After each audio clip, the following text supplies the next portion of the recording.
Georgia, the Oilers attempt one giant leap toward the coveted prize, while the Seahawks' Ricky Watters stands in the way. Tennessee's Steve McNair dreams of a playoff shot. Seattle's Joey Galloway strives for postseason glory. The wild card chase is on CBS.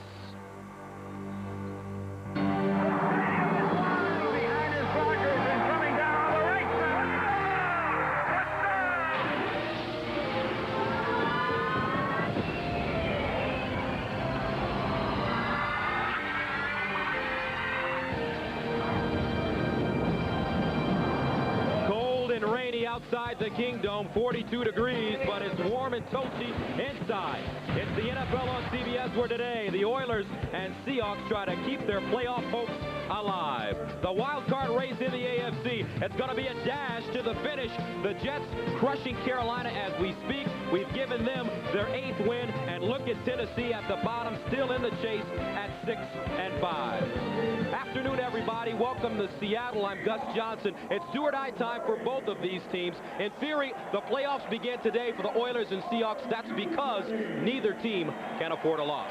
Joining me now, as always, my partner, Steve Tasker. And with all of that in mind, can you believe the Seahawks have decided to start a new quarterback today? Well, Warren Moon will not be playing for the Seahawks today because he has led a stagnant offense in the last 6 weeks of the season, and it's in vogue in the National Football League to use a backup quarterback as a catalyst. Today, the Seahawks hope that that catalyst is John Kitna. He's a young, accurate passer with a lot of mobility, and he's going to get a chance to use that mobility today because Jeff Fisher and the Tennessee Oilers are going to use a lot of exotic looks defensively. They're going to try and confuse this young quarterback into making a lot of mistakes. How John Kitna handles those exotic looks is the critical question for the Seattle Seahawks today. And Dennis Erickson, in his 4th season as the head coach, he's on the hot seat here in Seattle with all of the great free agent acquisitions the team made during the offseason. This team was expected to do much better. Tennessee has won the toss, and they have elected to receive the football. And Todd Peterson doing the kicking for Seattle. 9 touchbacks on the season. And back deep, Mike Archie, who's averaging 21 yards per return. So the Oilers, fresh off a loss last week to the New York Jets, a very disappointing loss, 24-3. They're 6-5 on the season. Seattle 5-6. They lost to Dallas last week, 30-22. And we're underway from the Kingdome. Archie from the 4. And Archie over the 20, up to the 22-yard line. Special teams tackle made by Fred Thomas, a return of 17 yards. Steve McNair, last week 13 of 24, 137 yards, no touchdowns, no interceptions.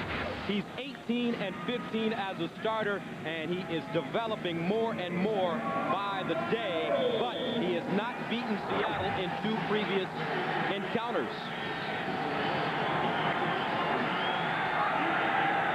The numbers on McNair against the Seahawks.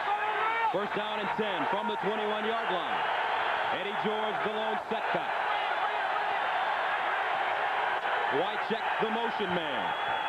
Play action, McNair, and he finds Jackie Harris, but the ball is dislodged immediately. Jay Bellamy with the tackle. He's the safety. Offensively for the Tennessee Oilers, Brad Hopkins out with a groin injury, the left tackle, so Scott Sanderson replaces him, along with the great Bruce Matthews, Stepnowski, Lehman, and John Runyon. Backs and receivers, Eddie George, 3 straight years of 1,000 yards. Kevin Dyson, the rookie, making his 5th start at wide receiver. Second down and 10 from the 21. McNair, screen pass, Wycheck over the middle, and Frank Wycheck, the tight end, gets to the 32-yard line. A gain of 11 and a first down. Anthony Simmons with the tackle. Defensively for Seattle, what a year it's been for Michael Sinclair. 12 sacks on the year. Sam Adams replaces Dan Saliamua, who has a hamstring injury, along with Kennedy and Daniels. And the linebackers, take a look. Darren Smith moves over to the middle because Dean Wells is injured. Chad Brown, an outstanding season, and Sean Springs is playing with an injured knee. First down and 10. from the 32 for the Oilers. Eddie George breaks it back, and Eddie George running hard. Jake Bellamy comes up and makes the tackle. For the Oilers, everything starts with that guy right there, Eddie George. If he gets the running game going, as he has in their successful streak, a 3-game winning streak a few weeks ago, everything, the play-action pass becomes a big part of their offense, and Steve McNair really has the pressure off of him if Eddie George can get it going. 2nd down and 7 from the 35-yard line. One of only 10 running backs in NFL history to rush for 1,000 yards his first 3 seasons.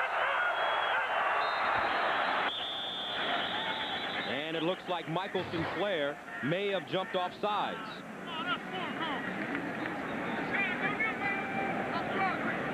Michael Sinclair. Neutral zone infraction. Number 70 on the defense. 5 yards. Still 2nd down. Even though Michael Sinclair jumped off sides, and you saw the offensive player Jackie Harris jump off, you'll see here, Jackie Harris reacts to the defender's move, and that's legal for an offensive player, and that is the penalty is on the Seahawks. You'll see there Jackie Harris just reacts to Michael Sinclair. That's perfectly legal for him to do, and that's why it's an encroachment. Jackie Harris, the former Green Bay Packer and also Tampa Bay Buccaneer, having a very solid season. 2nd and 2 from the 40. Play action, McNair short roll. Looks backside, and it's caught. At midfield, nice reception. Bellamy with the tackle, but Wycheck, the soft hands for the former University of Maryland star. A gain of 10 and another 1st down. You don't really see this very often. Steve McNair rolling out to his right and then throwing back across the field to his left. That's an offensive play that a defense doesn't see on film very much, and it's hard for them to play that play. A lot of good defenses will watch so much film, they'll expect things that they see on film. That's not something you see every day. Wycheck leads this team in receptions on the season with 41. Draw play, Eddie George with a little running room. Eddie George running. He needed to get to the 40-yard line. Plenty of room over that left side. Willie Williams with the tackle. We talked to some of the Oiler players, and they said, you know, we had a good run. We started to have a lot of success, and Steve McNair has really played well, but the reason has been the offensive line and Eddie George have really gotten on a roll here the midway stretch through the season, and that has enabled their entire offense to open up, and now they can call a lot of plays. At this point of the season, they were having trouble getting into the game early on when their running game was struggling. Mark Stepnoski, their center, missed the first 3 games because of a knee injury, but he's come back and really been the anchor on that offensive line next to Matthews. George again over the left side, breaks the tackle, gets the 1st down. Eddie George, the hard running, and he gets up fired up. Eddie George coming in. You'll see the defense is right where they want to be, and he just bowls over the defender in the hole. Watch as Eddie George comes through the hole, and you'll see Jake Bellamy. Actually, that's not Jake Bellamy. That's Anthony Simmons. Anthony Simmons, who's getting a start today as a rookie, who learns what it is to tackle a veteran running back. 7th play of the drive that started on the 21-yard line. 1st down and 10 from the 39. Quick strike. Kevin Dyson with the catch. And Dyson gets to the 35. Chad Brown with the tackle. The big game today, Buffalo and New England. At New England, Doug Flutie going back to the New England area to play where he once starred at Boston College and also played for the Pats. Interesting note today on the NFL Today. They said that Doug Flutie has never lost a game he has started at Foxborough. Foxborough. That is an interesting statistic. We'll see if that holds up today. And also Drew Bledsoe playing with the injured finger on his throwing hand. 2nd down and 6 from the 35-yard line. 3 receiver package for the Oilers. George skips through the hole, and Eddie George gets 2 yards on the play, maybe 3. George met by Darren Smith. Now with the Jets' victory today over Carolina, the standings in the AFC East, they lead Buffalo, but Miami and Buffalo have yet to play. And there's New England and Indianapolis. Obviously, one of those 3 teams at the top is a lock for the playoffs. The rest of those three, the other three, are absolutely all four of those teams are trying to make sure at least they're alive for the wild card. 3rd down and 4. So far on the drive, 8 plays, 46 yards from the 33. McNair, and he finds Wycheck once again, but a flag on the play. I think this is going to come back. There could be somebody lined up in the neutral zone there, and they're going to take the results of this play. An 8-play drive here in the first possession for the Oilers is excellent for them. This is just the kind of thing that they'd like to have. Offside, defense number 98. 5-yard penalty, 1st down. Dick Antak, your referee, and Sam Adams, who's replacing Dan Saliamua, who has the bad hamstring, suffered against Dallas, has committed the penalty. Sam Adams, you see they're just getting off just before the snap of the ball and is in the neutral zone when the ball actually comes off the ground. That's where the penalty came from, and obviously the Oilers will take the results of the play in the 1st down. So the first drive for the Oilers, and it started on their 21-yard line. Now they have it 1st and 10 at the Seahawks 28. And a quick strike to the far side. Jackie Harris with the catch, tackled by Willie Williams. Tennessee, they've beaten Pittsburgh twice this season. They play Baltimore next week. The standings in the AFC Central Division, they're in the hunt, right behind Pittsburgh, who lost to Detroit on Thanksgiving Day, seen here on CBS Sports. And Jacksonville, they won earlier today over Cincinnati. Realistically, none of those teams are going to probably be able to catch Jacksonville, but that race is still on for the wild card spot. 2nd down and 8 from the 26. Eddie George tackled from behind. Chad Brown, and what a year Chad Brown has been having. 7.5 sacks. He leads the team in tackles with 108. Chad Brown is a linebacker this year who's getting a lot more chance to rush the passer. He came over from Pittsburgh after getting 12 or 13 sacks in Pittsburgh, then came over and only had 6 last year for the Seahawks team. Now they said, you know what, he really is a good player. We got to find different ways to get him to the quarterback. Chad Brown last season 104 tackles. This season 108. 11th play of the drive. 3rd and 6. Over the middle, caught. Another great-looking pass, this time Derek Mason, the second-year man out of Michigan State, with a gain of 10. Fred Thomas hauls him down, but Steve McNair, he's nickel and diming him, and look at the poise he's showing in the pocket. During this drive, you've seen Steve McNair throw the ball straight to the sidelines, almost being a lateral. Now they get the quick slant. You see he sees the defensive back off the receiver, hits the quick slant. You can say a lot of things about Steve McNair, but he has got a strong arm, and when he has a chance to see the field, he can really put the ball where it needs to be. Makes it 1st down and 10 from the 14. Willie Davis in motion.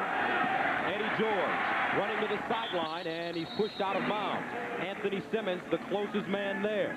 You're getting an idea of the Tennessee Oilers' philosophy here. They're being very patient. Eddie George has gotten his share of carries, even though most of this drive has been critical plays in the passing game. Eddie George has still gotten his touches. This is the 13th play coming up with this drive. Eddie George has probably carried a 1/3 of those times. That's perfect for keeping a defense honest. Jeff Fisher told us that they are going to do some different things on offense this week. So far, George, 6 carries, 20 yards. Tennessee in the red zone. Not very good, but they're knocking on the door right now. 2nd and 8. McNair. And it's incomplete. Intended for Willie Davis. Chad Brown defensively, and Steve McNair says, that was my fault. Yeah, that's a sign of a good quarterback. A quarterback that's really confident in himself. He says, you know what, that was my bad. That helps his teammates pick it up a little bit. They know that they're gonna rally around this guy when he takes the blame for something he did. There's your offensive coordinator, Les Steckel, for the Tennessee Oilers. Every offensive coordinator around the league, sometime or other, they're going to get criticized for their play selection when their team doesn't do well. But Les Steckel has persevered, and now his team sits pretty. 3rd down and 8. They need to get to the 5 for a 1st down. McNair looking underneath, is caught. Wycheck, but he will be short. Chad Brown stood him up, and the drive coming to an end for this Oilers team as they bring on the field goal unit. And Al Del Greco, what a year he's been having. 23 of 26 on the season. He's got a streak of 71 football games that he has scored a point in. And it really is having a phenomenal year. And the thing is, he just doesn't miss, Gus. Forget the long distance. If he's within range, he hits it every time. A 26-yarder. And it's good. A 9-minute and 11-second drive for the Oilers. And they go out in front 3-0. Remaining in the first quarter, Tennessee leading it 3-0 on the Al Del Greco 26-yard field goal. 15 plays, a 9-minute and 11-second drive. But if you're the Seahawks, you held them to a field goal. Yeah, but you know what? John Kitna is standing over there. Jeff Fisher would love to have that quarterback stand on the sidelines the whole game. A young quarterback can't kill you if he's standing on the sidelines. Steve Broussard from the 4. Broussard up to the 25-yard line, where he stopped a 21-yard return. Make it the 25. John Kitna ready to come into the game for his first start of the season.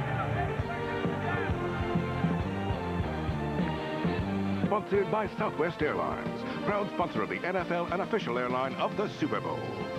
First Union, your guide to the financial world. And by Chevy S10, like a rock.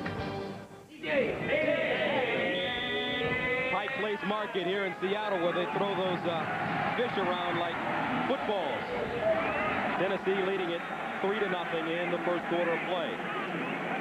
Seahawks take over, first down and 10 from the 28. Ricky Waters running on first down. Waters all the way up to the 40-yard line and a first down. And he told us yesterday he wants the ball.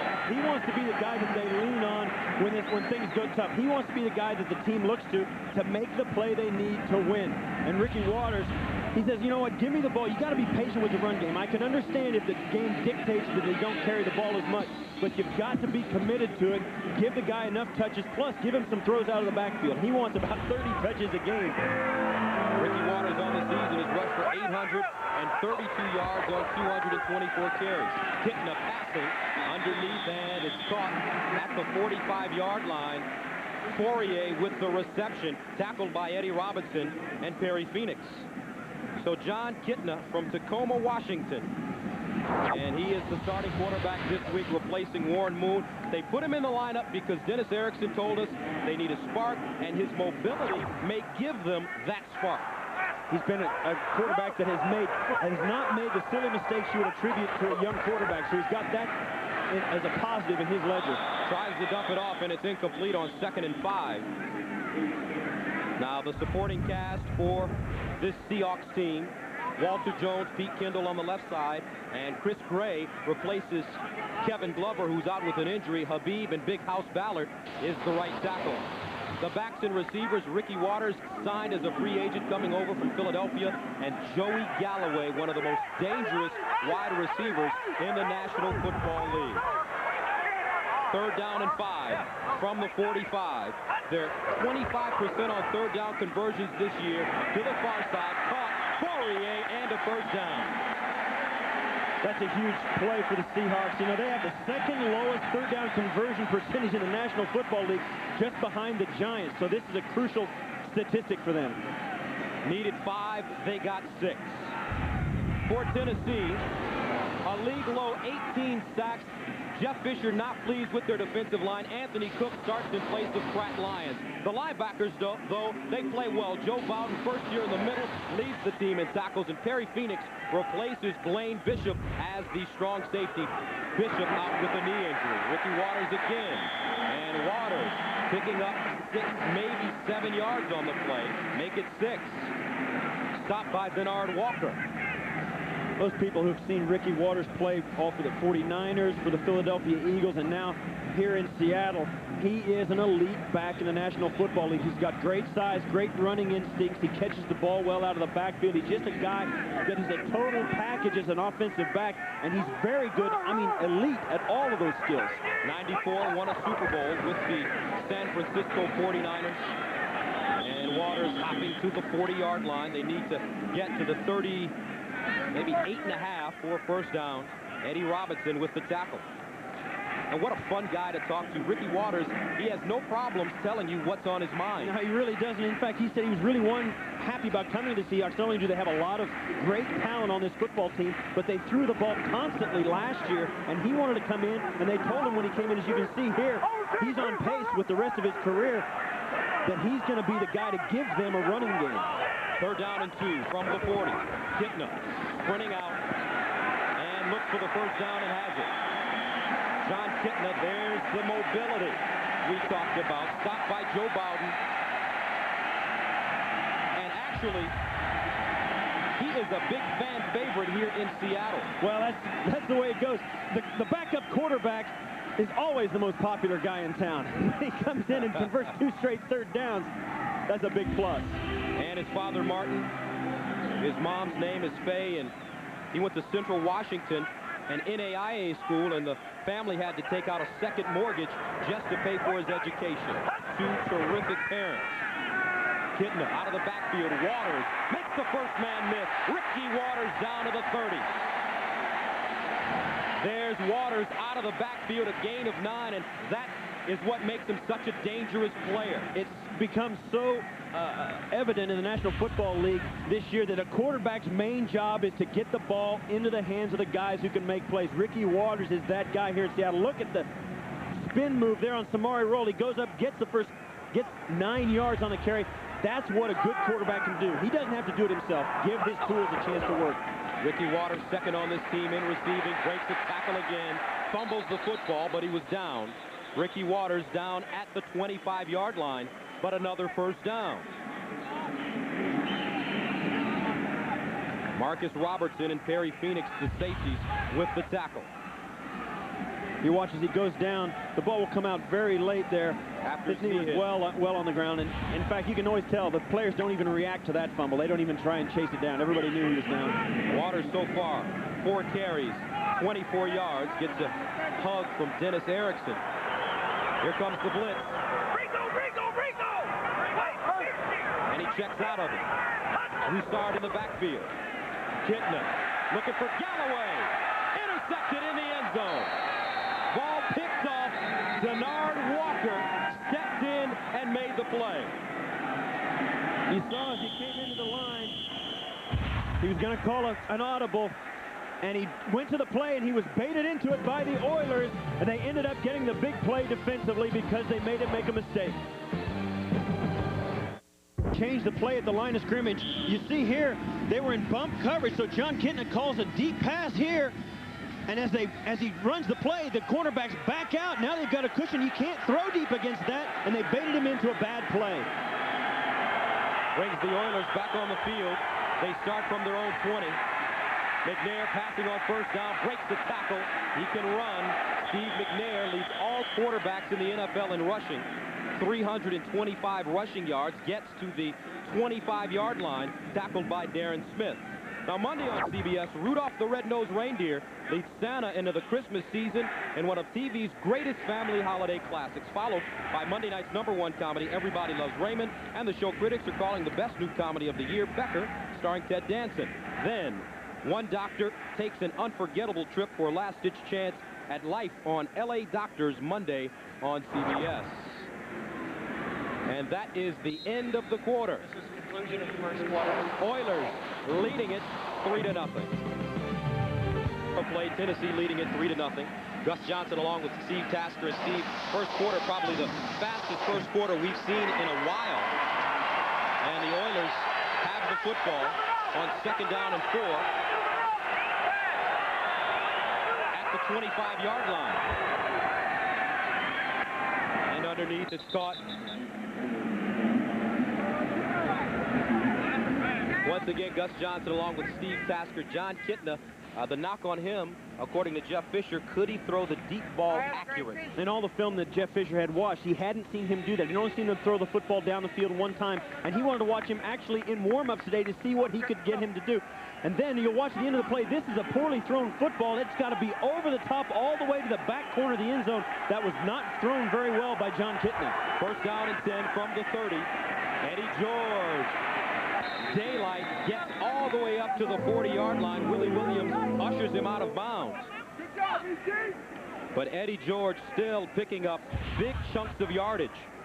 The real difference has been the run game for this Oiler team. Eddie George is a guy that needs a couple of steps to get going. He's not a guy that can make a cut in the backfield. He's got to get going to the corner of the defense so he can cut up the field. He's not good, such as a Barry Sanders, at stopping, starting, and going. He needs to get going and stay going.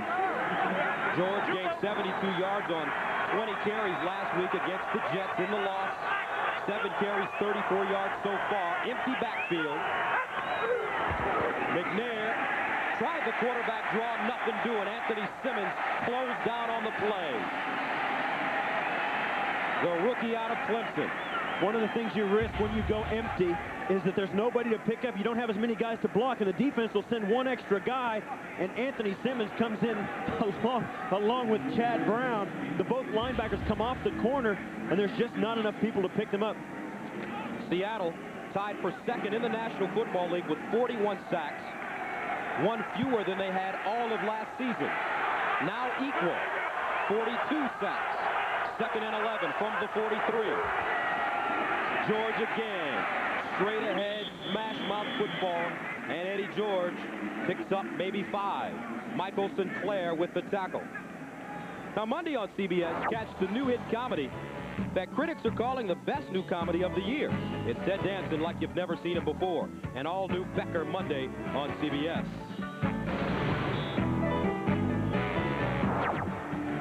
Third down and 6 for the Oilers from their own 48-yard line. They need to get to the Seattle 46-yard line for a first down. 3-receiver package out of the shotgun.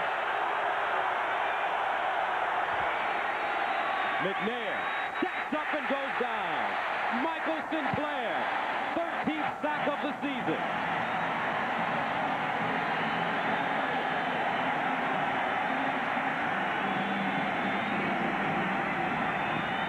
And the Oilers forced to punt it away. One of the things that they say, if the Seahawks team has struggled, but they have not struggled defensively in rushing the passer. They really get after it, and they are putting the pressure on McNair. And it was the pressure up front on Steve McNair that entire series that has now forced Craig Hendrick to punt. Averaging 48 yards per punt, standing at his own 25. Joey Galloway back deep. High spiraling punt.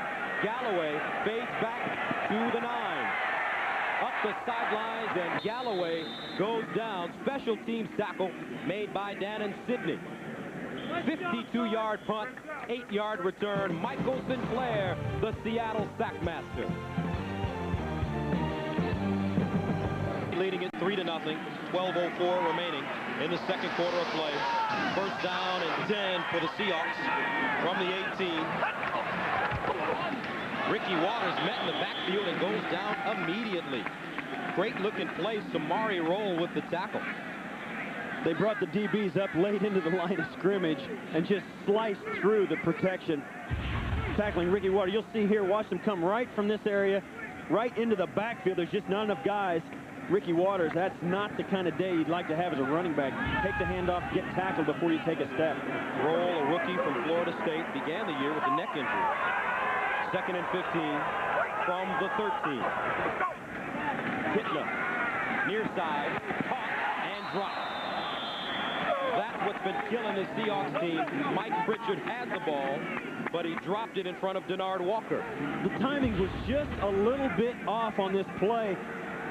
As he comes around and Mike Pritchard gets his head around, he kind of has to stop and wait for the football, and that gives the defensive back a chance to close. It raises the level of anxiety of the receiver, and all kinds of bad things happen when the ball's not there on time. He's supposed to catch that ball. Well, there's no question about it. That's a bad catch. He got to catch that.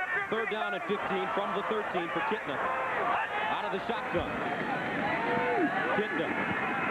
Ricky Waters on the screen. Waters trying to get a first down, but no way close to one. Steve Jackson with the tackle, and Kitna heads off the field. And you hear the boos circling the Kingdome. And you see there Dennis Erickson greeting him. You know, that's his second series as a pro. You know, you got to give the guy a chance to get his feet under him. But when you get into a 3rd and 15, bad things are just about always going to happen. Jeff Beagles punting it away. Mason at the 35. He starts from the 36. Got a block outside. Mason down the sideline and dragged out of bounds at midfield. A 46-yard punt and a 15-yard return. Sight to see Warren Moon, 42 years old, one of the greats in this league, roaming the sidelines on the bench with a baseball cap on. He's a former Oiler, Minnesota Viking. One of the great Oilers of all time, career-leading passer. Marcus Allen on our NFL Today show said that Moon is done in Seattle, and most likely he will go to San Diego next year and be the starting quarterback. Ryan Leaf will back him up. Some insider information from Marcus Allen. Play action, McNair sets up, and it's caught. Willie Davis down to the 35-yard line, tackled by Simmons, but it's a gain of 15. And Steve, it looks like they're really good on that little play action rollout. Well, when Eddie George is running the football the way he is, the defense all flows. You see the defense chases Eddie George. Steve McNair stands by himself, and Willie Davis pops out in the middle of the open field. That's when Steve McNair is so dangerous. He moves well, sees the field much better when he's on the move out of the pocket. First down and 10 from the 36.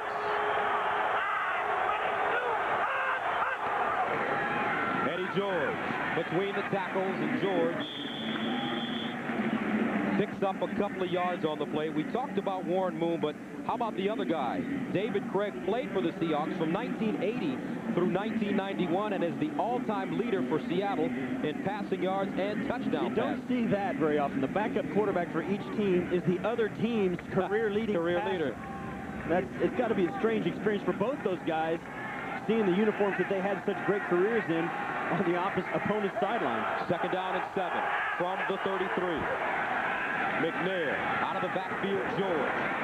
George gets the first down and takes 2 or 3 guys with him. Eddie George down to the 25.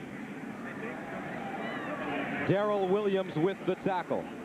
Now next Saturday at noon Eastern, NASDAQ Amex College Football features one of the most storied and illustrious rivalries in all of sports. It's the Army-Navy game. Then at 3:30 Eastern, the road to the Final Four begins with the season premiere of CBS Sports NCAA basketball. It's Michigan State against the second-ranked UConn Huskies, or it'll be Tubby Smith's defending champion Kentucky Wildcats playing host to Miami. Check your local listings. First and 10 from the 25. Eddie George again, and George knocked down in the backfield. Flags on the play. Chad Brown with the tackle. How about Tubby Smith in Kentucky? They lost to Pittsburgh this week. Offside. Defense number 94. 5-yard penalty. Repeat the down. First down. Offsides, and the #1 team, Steve, in the country lost last night as Cincinnati on a great play. There's nothing like NCAA basketball. I'm a football guy. Exactly. I'm a football guy, but there's nothing like NCAA basketball. There's a guy that plays for Cincinnati. His name is Melvin Levitt, and they call him the helicopter. And you know why. I saw that play on the NFL Today. They showed it. It was unbelievable. First down and 5 from the 20-yard line. Jackie Harris in motion, lines up in the backfield, lead blocking for Eddie George. George bounces it out. George at the 10. Eddie George all the way down to the 7-yard line. Jay Bellamy with the tackle. But it's a gain of 14. One of the things that Eddie George does is when he gets the football, he has great vision. Watch him cut back against the grain. You see there, his feet never stop. He's not one of those guys that stops, stutter steps. He just keeps running. He ran a big bend like a big banana and just kept his speed. Kept up. You see here, he's struggling the first 4 games, but now the last 7 games, he has really, really played well. George, 10 carries, 56 yards. First down. Goal to goal for the Oilers. Eddie George again, and nowhere to go. Simmons in on the play. Anthony Simmons with the tackle. That's how you defend Eddie George. You saw him, he had to stop his feet. He couldn't stay in attack speed. He had to stop and start again. When he does that, you know, a guy that weighs way over 200 pounds, you know, a guy that weighs 240, he can't stop and start like a guy like Barry Sanders, a guy who weighs 200 pounds. And that's how teams have begun to attempt to defend Eddie, is to get him to stop his feet and start again. Second down, goal to go from the 8-yard line. They pitch it to George. George bottled up and ridden down. Seattle, Williams with the tackle. Bellamy also there. Eddie George comes out on the pitch, and this is a toss play that you can run, that they run down close because the defense in the red zone, when you get down close, the field becomes wide and short rather than long and narrow. So you try and get wide and cut up the field, try and find a gap in the defense. It works in the passing game. The Oilers tried to make it work in the running game there, and the Seattle Seahawks would have none of it. Darrell Williams, 7th year out of Miami. Jay Bellamy, he's the other safety. 3rd down, goal to go from the 13. McNair in the end zone, broken up. Broken up at the last moment. Jay Bellamy came over and knocked it away.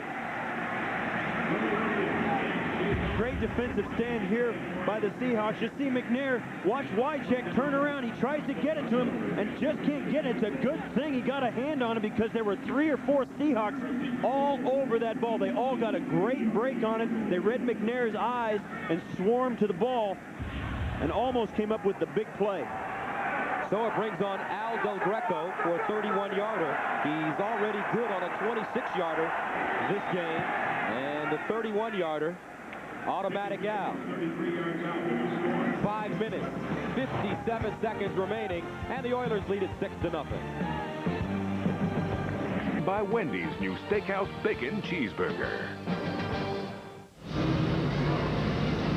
Just a festive atmosphere in downtown Seattle. Christmas time is here once again. In the Kingdome, Tennessee leading it 6-0. Coming up on the NASDAQ Amex halftime report, Jim Nantz, Marcus Allen, and Rick Jones, and Mike Lombardi will have all the scores and highlights. That's all coming up on the NASDAQ Amex halftime report. So with 5 minutes and 50 seconds remaining in the second quarter, timeout. Broncos or the Dolphins battle the Oakland Raiders. Check your local listings. 1st and 10 from the 20. Kitna far side, and it's caught. James McKnight with the reception. It's a gain of 7 yards, and here's a young man that has been a disappointment for the Seattle team. Last year, as the 3rd receiver, he came up with big plays, but those plays haven't come from him this season. Well, he's had some trouble catching the football, and as a receiver, if you're not catching you got to do that, right? Yeah, you're not in for a really great season. And I think, and Dennis Erickson spoke to us yesterday, said, you know, we are kind of disappointed in the way he's been playing. Wish he'd catch the ball just a little better. 2nd and 3 from the 27. And a flag. Licks up on the snap. False start. Offense number 75 prior to the snap. 5-yard penalty. Still 2nd down. The house. And look at this statistic here, folks. Time of possession. The Oilers, 17 minutes and 31 seconds. Well, the Oilers must have said to themselves, you know what? The Jets killed us with time of possession last week. Let's try it this week. And really, it's been the difference. They had very little time of possession versus the Jets in the loss last week, and now they're trying to make amends for that this week. 2nd and 8 from the 22. Kitna passing. And he throws a strike to Galloway for a 1st down. Needed to get to the 30. Joey Galloway gets all the way up to the 34 where Denard Walker tackles him, and it's a gain of 13.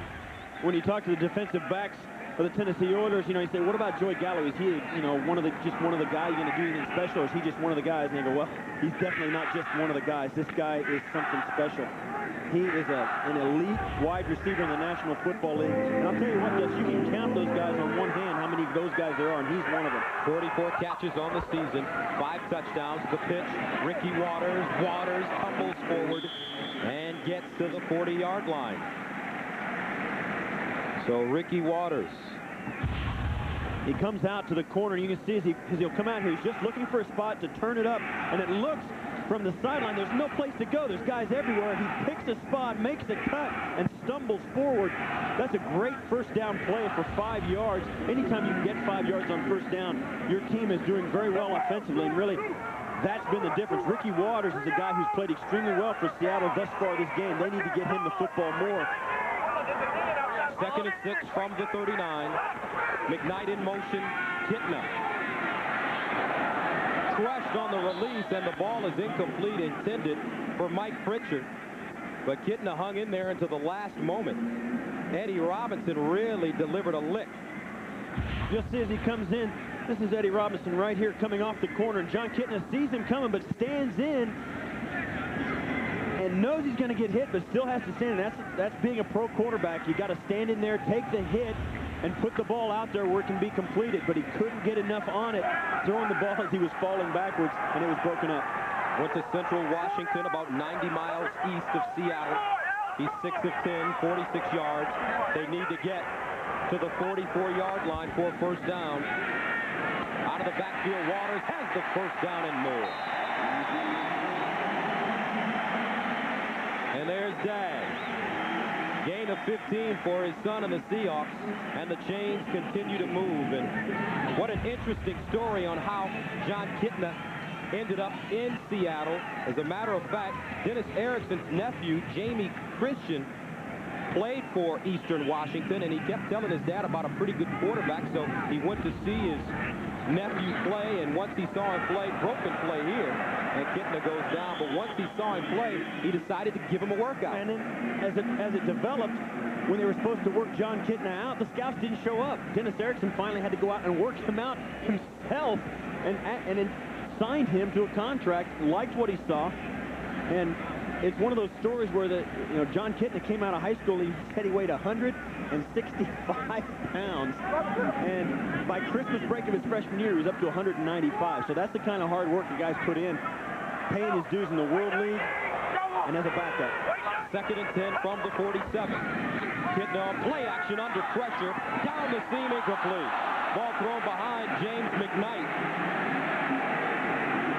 But maybe a catchable football. And I'll tell you, you hear the boos coming, and they're not booing John Kitna. James McKnight, you'll see him come off up at the top. As he comes in, he'll break to the inside of the football field, and this is a catch that an NFL receiver has got to come up with. The ball got in on him. He's got to get his head around and make that catch and do something to help his quarterback out. 4th year out of Liberty. So Seattle, they need to get to the 37-yard line for a first down. 3rd down and 10. 3-receiver package. Kitna steps up and incomplete. Intended for Joey Galloway. And Kitna and the Seahawks offense walking off the field once again. Perry Phoenix there defensively for the Oilers. So the question is, if this is do or die for your team, Steve, do you put Warren Moon in the game and give your team a shot if Kitna struggles? If he struggles, and if Tennessee starts to walk away with it, that may be a consideration. You might go to the guy who's thrown for 25 or 40,000 yards in this league. Fiegels, wobbly kick, fair catch signal. Mason at the 12. Warren Moon, will he get in today? We'll see.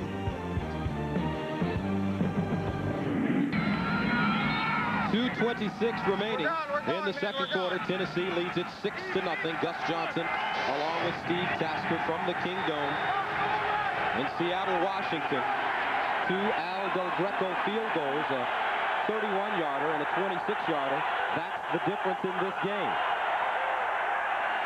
McNair handing it off to Eddie George, breaks it back, and George runs into Philip Daniels.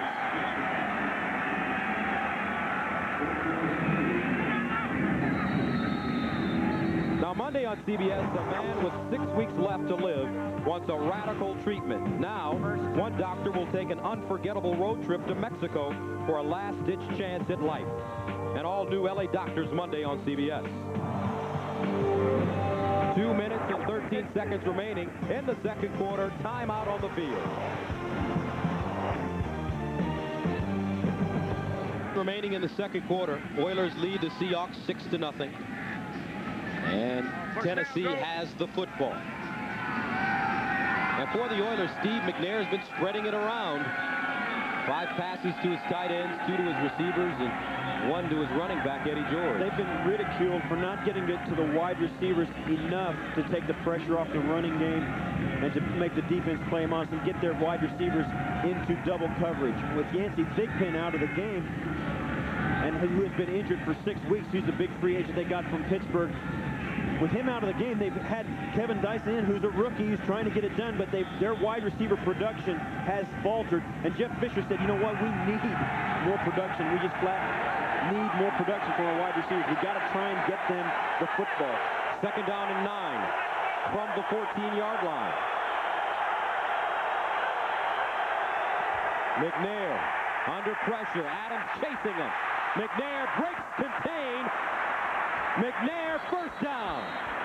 That's what makes him oh so dangerous. He's been doing it ever since Alcorn State when he played in the SWAC. Steve McNair runs a 4.5 and he can get up and go.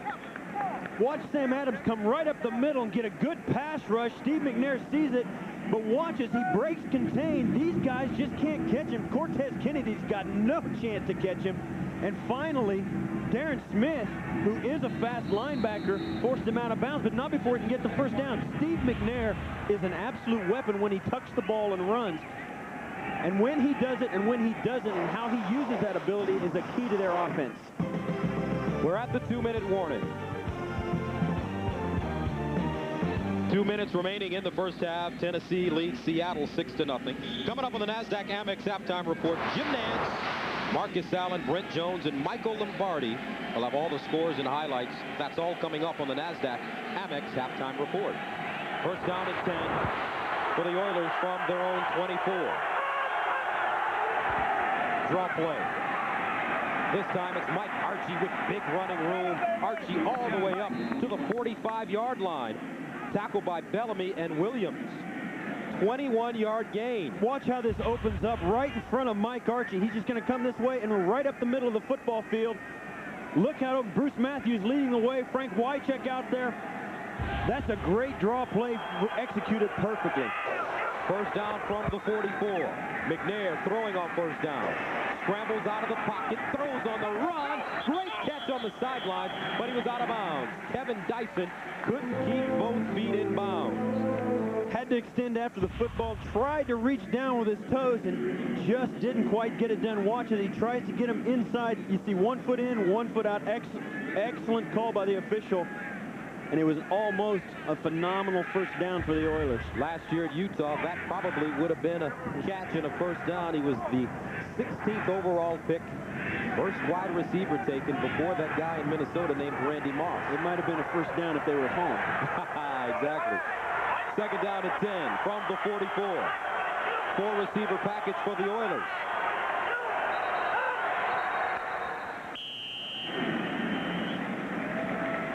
Delay. Offense, 5 yards. Still 2nd down. Now Steve McNair has to be more conscious of the play clock. That's because the play clock is right in front of him. Sometimes, especially on a completed pass like that where, well, it wasn't counted, but the pass was caught, you think you got to hustle back to the line of scrimmage. It takes a long time for the guys to get gathered in, call the play, and get out of the huddle. No excuse for that, though, inside the 2-minute warning. 2nd down and 15 now from the 39. McNair setting up the screen, nobody to throw it to, and he just tosses it out of bounds. Flag on the play, though. And there's also a flag in the backfield. Well, they're going to have an illegal man down the football field, an illegal receiver down the field, and probably he was inside the pocket area and probably grounded the football illegally as well. Hey, Dick Hancock has hair. Yes, never seen him with his hat off. You never seen him with his hat off.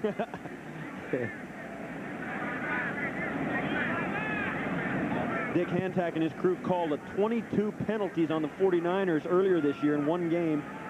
Have been very kind of quiet today. Not very many penalties. This game is slipping by very fast. Only 5 penalties called so far. Double penalty. Intentional grounding. No, 2 penalties are both on the offense. And it was, as we said, illegal man down the field and intentional grounding. Now we'll say, which one do you want? They'll probably take the grounding penalties, loss of down, and the yardage as well, so we'll see. Holding. Offense, 73. That penalty is declined. Ineligible downfield.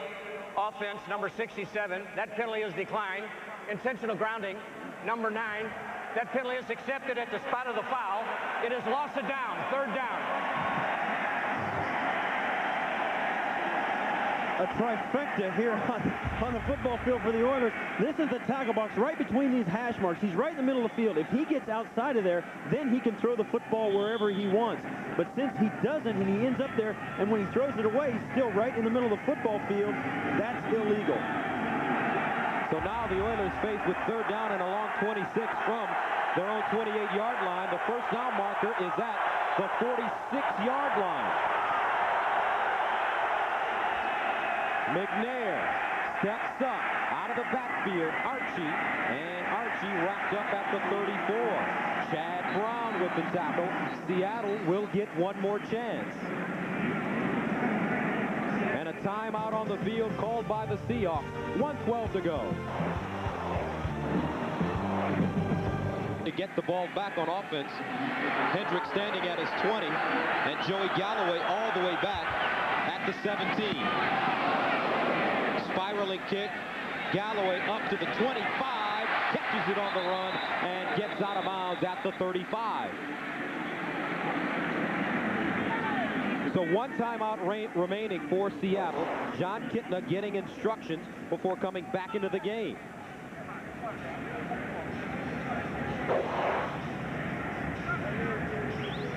And the total yards so far for Seattle, 85 total yards for them, 151 for the Oilers.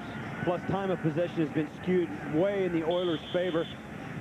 You see there, you wonder what Warren Moon might be thinking. You know, there have been other times in his career where he's been benched with a baseball cap, and we've talked about it. They don't last very long. The guy is a player. I don't care if he's 52, let alone 42. He can play.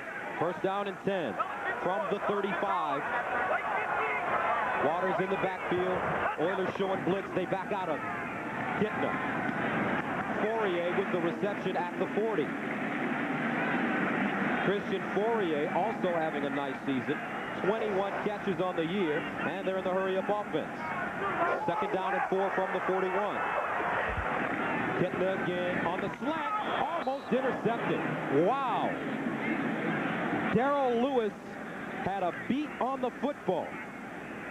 John Kitna getting rid of the ball right on time, trying to hit the slant pattern. Darrell Lewis jumped it. And I don't think that the Oilers at this point are convinced that John Kitna can throw the football down the field. They're starting to sit right down on those short routes. And it went right through his hands. Right through his hands. That could have been a huge game-breaking play. So with 45 seconds to go, third down and 4 for the Seahawks. They need to get to the 45 for a first down. Kitna caught by Galloway, and he steps out of bounds. Good looking play there. Denard Walker there to usher him out of bounds.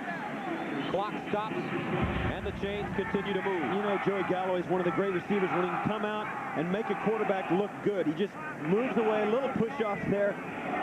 But that's what makes a great receiver. He can make catches that make a quarterback look good. He's always in the right spot, moves to the open area, and thinks like a quarterback because he knows where the quarterback would like to throw the football. First down and 10 from the 48-yard line. Kitna out of the shotgun.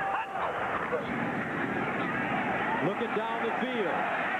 McKnight, and it's broken up at the last moment.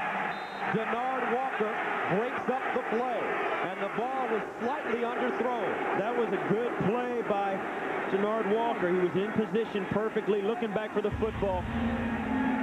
You see it here coming out. Both players playing the football, trying to get it, and all that contact is just fine. They're both playing the football. There's not going to be any call. And watch here as John Kitna lets it go. Steve Jackson hit it. There's the pressure from Steve Jackson. But right now, the Seahawks need to get to the 35-yard line, maybe the 36-yard line of the Oilers to attempt a 59-yarder. That's about... And now with James McKnight down on the field inside 2 minutes, that's going to cost Seattle their final timeout. They'll have none left. That charges them a team timeout because of the injury. So with 35 seconds to go, Seattle still with the ball and a chance to put points on the board. Stop the clock, so a timeout has not been charged to Seattle. James McKnight hit in the head, and now he's up and heading towards the sidelines. And this is the end of the play. Now they have taken their final timeout. because the clock would reset after the injury, after the incomplete pass. Now they've charged them their final timeout after all. So the Seahawks have to get about 17 yards to attempt a long field goal. About 14 yards, I'm sorry, to attempt a long field goal. But now they're out of timeouts. But they have 35 seconds, and really that's enough time for about 3 or 4 plays anyway.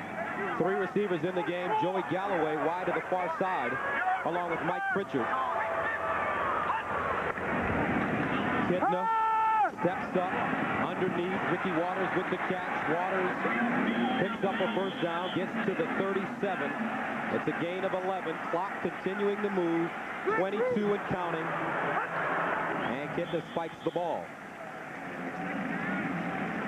They got the first down with that pass, and really, I think Jeff Fisher and the Tennessee Oilers expected the Seahawks to do more of that spread offense. The Jets were so successful last week against the Oilers, they thought that the Seahawks would probably copy that game plan, and here in the 2-minute, they have. Now they've got the field spread out. They've got 2 guys in the backfield. They've got 3 wide receivers in the game. There's no, the tight end and Ricky Waters are all in the back. Fourier and Waters are in the backfield. They're all spread out.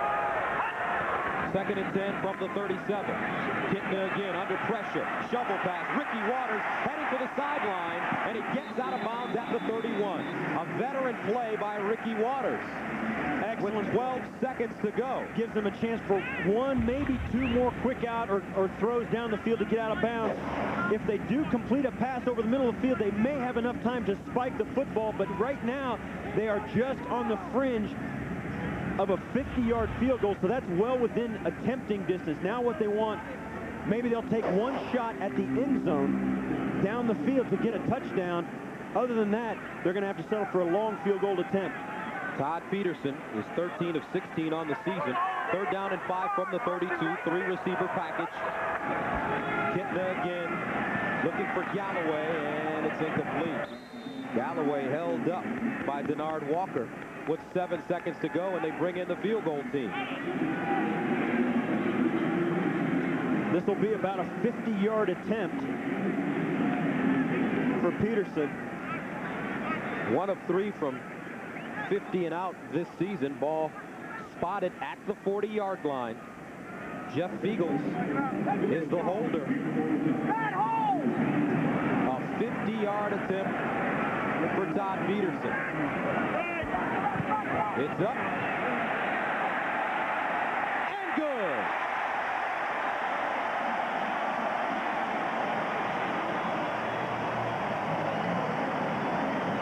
So with 3 seconds remaining in the first half, the Seahawks get on the board. They trail it 6-3.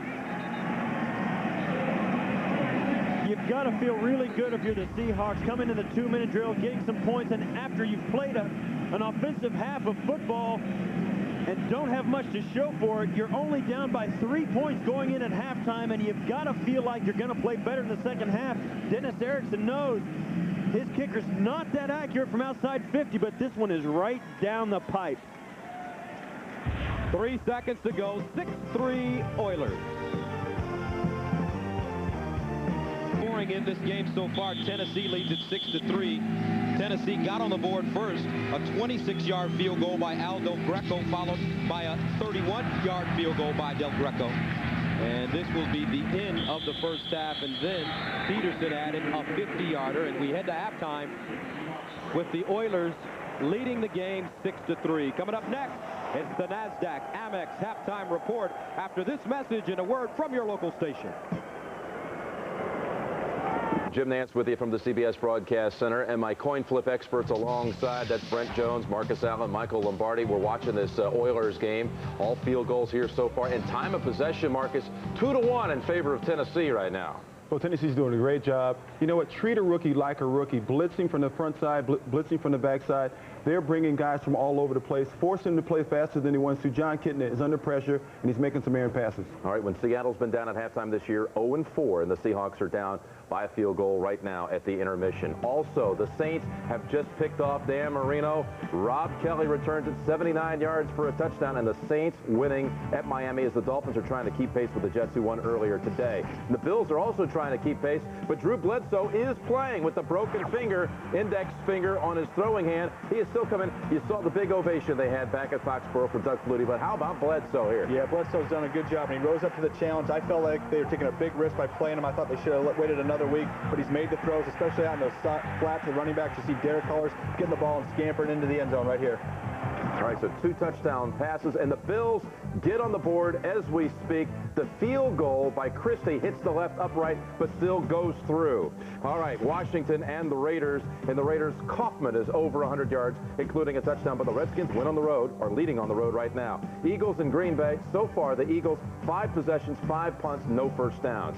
Jacksonville, first time ever, wins at Cincinnati. Mark Brunell, coming off his worst career performance today, rebounds with 1 touchdown pass per quarter for a career high. Neil O'Donnell here off the bench for the Bengals finds Tony McGee in the back of the end zone versus single coverage. O'Donnell sparked him, brought him within 3 points, but that's as close as they were going to get, because you're going to see Keenan McCardle here catch a great Mark Brunell pass, gets up high. My high school coach always told me, get up high and get at the highest point.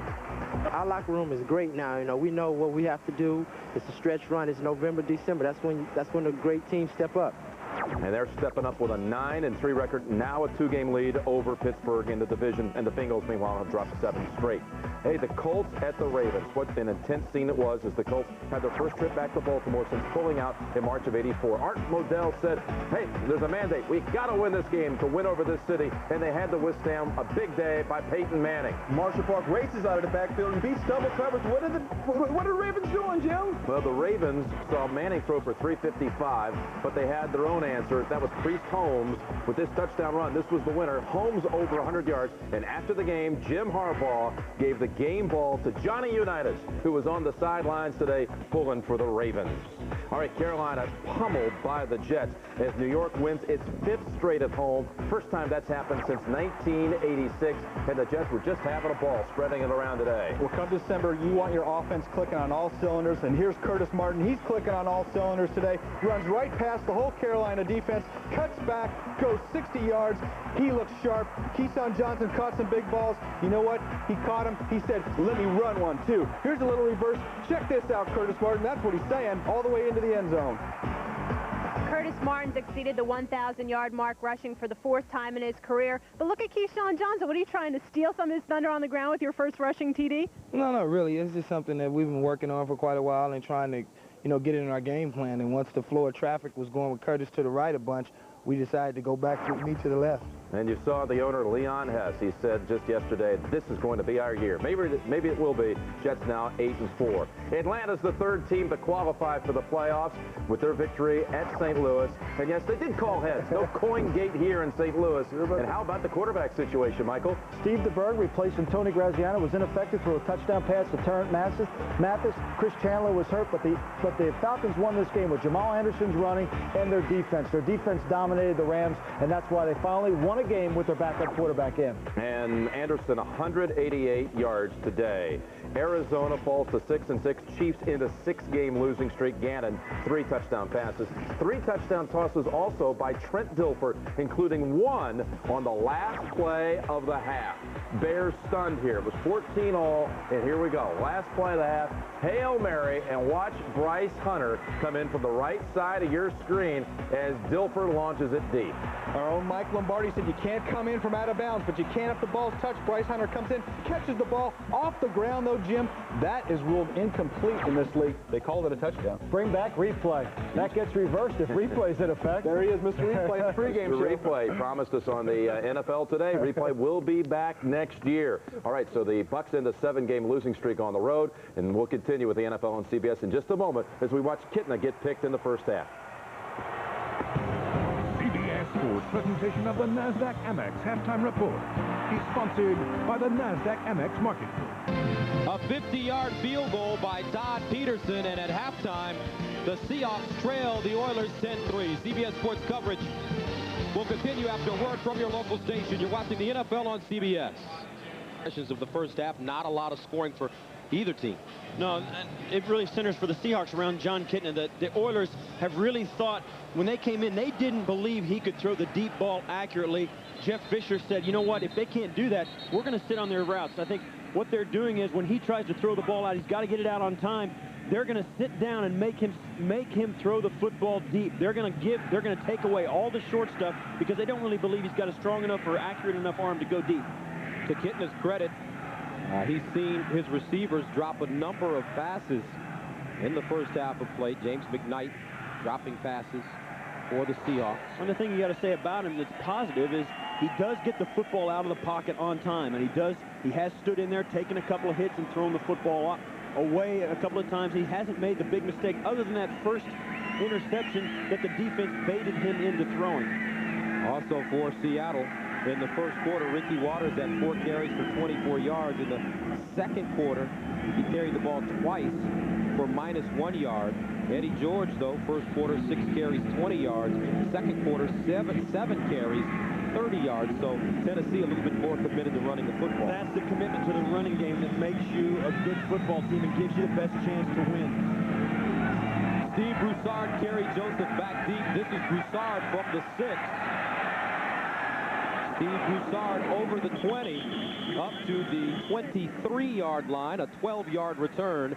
Special teams tackle made by Michael Rohn, the backup tight end. And the halftime statistics, rushing yards in the favor of the Oilers with 90. But look at the time of possession at the bottom, 18 minutes and 55 seconds. However, Tennessee, they only lead by 3 points. Yeah, the rushing yards are good because it's not only Eddie George running. Steve McNair has made some key first down runs with his legs, and his boost in the running game really gives this Oiler team an edge offensively. First down and 10 from the 23. 5-receiver package for Kitna. Near side, caught Ricky Waters, still running, and Waters out of bounds at the 37 and a first down. They had a little success at the end of the first half in the 2-minute drill by spreading the football field out. They want to leave Ricky Waters on the field in some capacity because it makes the defense match up personnel. Then when they've split him out as a wide receiver, that gives the edge back to the Seahawks. Ricky Waters, second on the team in receiving. He leads them in rushing. He has 36 catches coming into this game for 231 yards, averaging 6.4 yards per reception. And right now he's got a flat tire. Look at Ricky Waters. He says, I need some help. He can't get his shoe on, and the referee is not They waste the timeout. He's not obliged to stop the clock for that, and that is going to be crucial later in the game.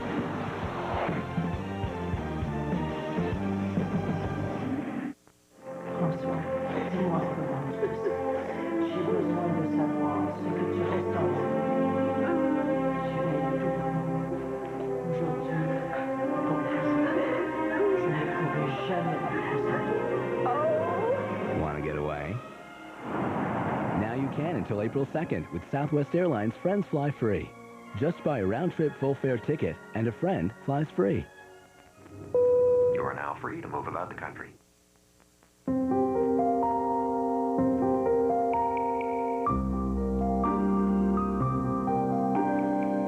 Just a reminder that with options like traction control, anti-lock brakes, and all-wheel drive, Dodge Caravan is good on ice, and snow, and slush, and rain, and mud, and dirt, and...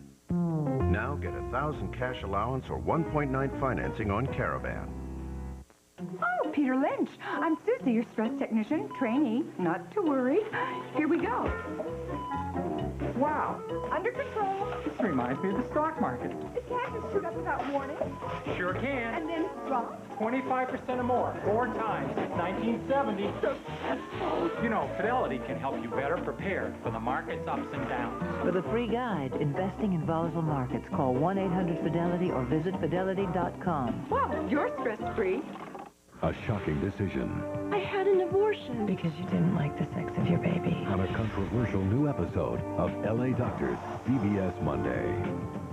This telecast is copyrighted by the NFL for the private use of our audience. Any other use of this telecast or any pictures, descriptions, or accounts of the game without the NFL's consent is prohibited. Tennessee leads it 6-3. Ricky Waters cost his team a timeout because he didn't run off the field and put his shoe back on, running the football right now. And as our producer, Bob Monsbach, a Berkeley grad, told us, you know, those timeouts are like gold dust. You must sprinkle them finely. Yes, and they just seem to have given up the mother load there with the timeout. Wasted. After getting his heel stepped on, the shoe popped off his heel. He couldn't get it back on. These guys laced their shoes up so tight, you think, why didn't you just do it? They've got those gloves on. You see there his hands. He's got gloves on. You can't tie your shoelaces with those gloves on. Second down and 5 from the 42. Waters again. First down, Ricky Waters still running. And Ricky Waters all the way inside the 45-yard line, a gain of 14. Darrell Lewis with the tackle. Maybe he's trying to make amends for that little shoe mishap. Now you watch him run here. This is what they need to get back to. Oh, he had 2 carries for -1 yard in the second quarter. Not something that he's happy about, but I think they did make some offensive adjustments at halftime. You saw him come out spread formation early in this drive, and now they've gone back to a more conventional 2-back set. Now Ricky Waters starting to sprinkle his talent around finally. First down and 10 from the 44. Kintna. And a nice catch. James McKnight held on to it, and he catches it at the 25-yard line. A gain of 19 and an injured Oiler on the field. After dropping 2 passes in the first half, he comes back, makes a tough catch up in traffic, knows he's going to get hit, pulls it in. Darrell Lewis, it looks like, got his arm hit on the side. And he's on the field. 12 minutes, 43 seconds remaining in the third quarter of play. Back to Seattle after this. Ah, the possibilities Dodge Caravan opens up. It's a cabin in the woods, complete with heated power recliners. It's your own private ski lodge, or your workshop for building one. It's your place in the sun, complete with guest room and breezeway. Dodge Caravan, the world's most popular home away from home. Now get $1,000 cash allowance or 1.9 financing on Caravan. It started as a curiosity. I seen him around in the neighborhood. A curiosity that became a mystery. He is a bit of a mystery. A mystery wrapped in a riddle carrying a what? Wow, who's that, honey? Oh, it's a Borg. A Borg? Yeah. A Borg from Star Trek. What's the Borg doing? An invader from the 24th century? A Borg is a cybernetic organism. It's a collective organism. But where does a kid from Brooklyn find a cybernetic organism? He got it on the web. On the web? The web. Of course. E-business is everywhere. Where else would you buy a Borg? So there's a place where you can find out about the new movie Star Trek Insurrection and soon see one incredible online store. IBM is helping lots of companies solve the mystery of e-commerce, including the Star Trek Online Store and IBM e-business. The NFL on CBS is sponsored by Southwest Airlines, proud sponsor of the NFL and official airline of the Super Bowl. The new Dodge, it's about change. And by Canon.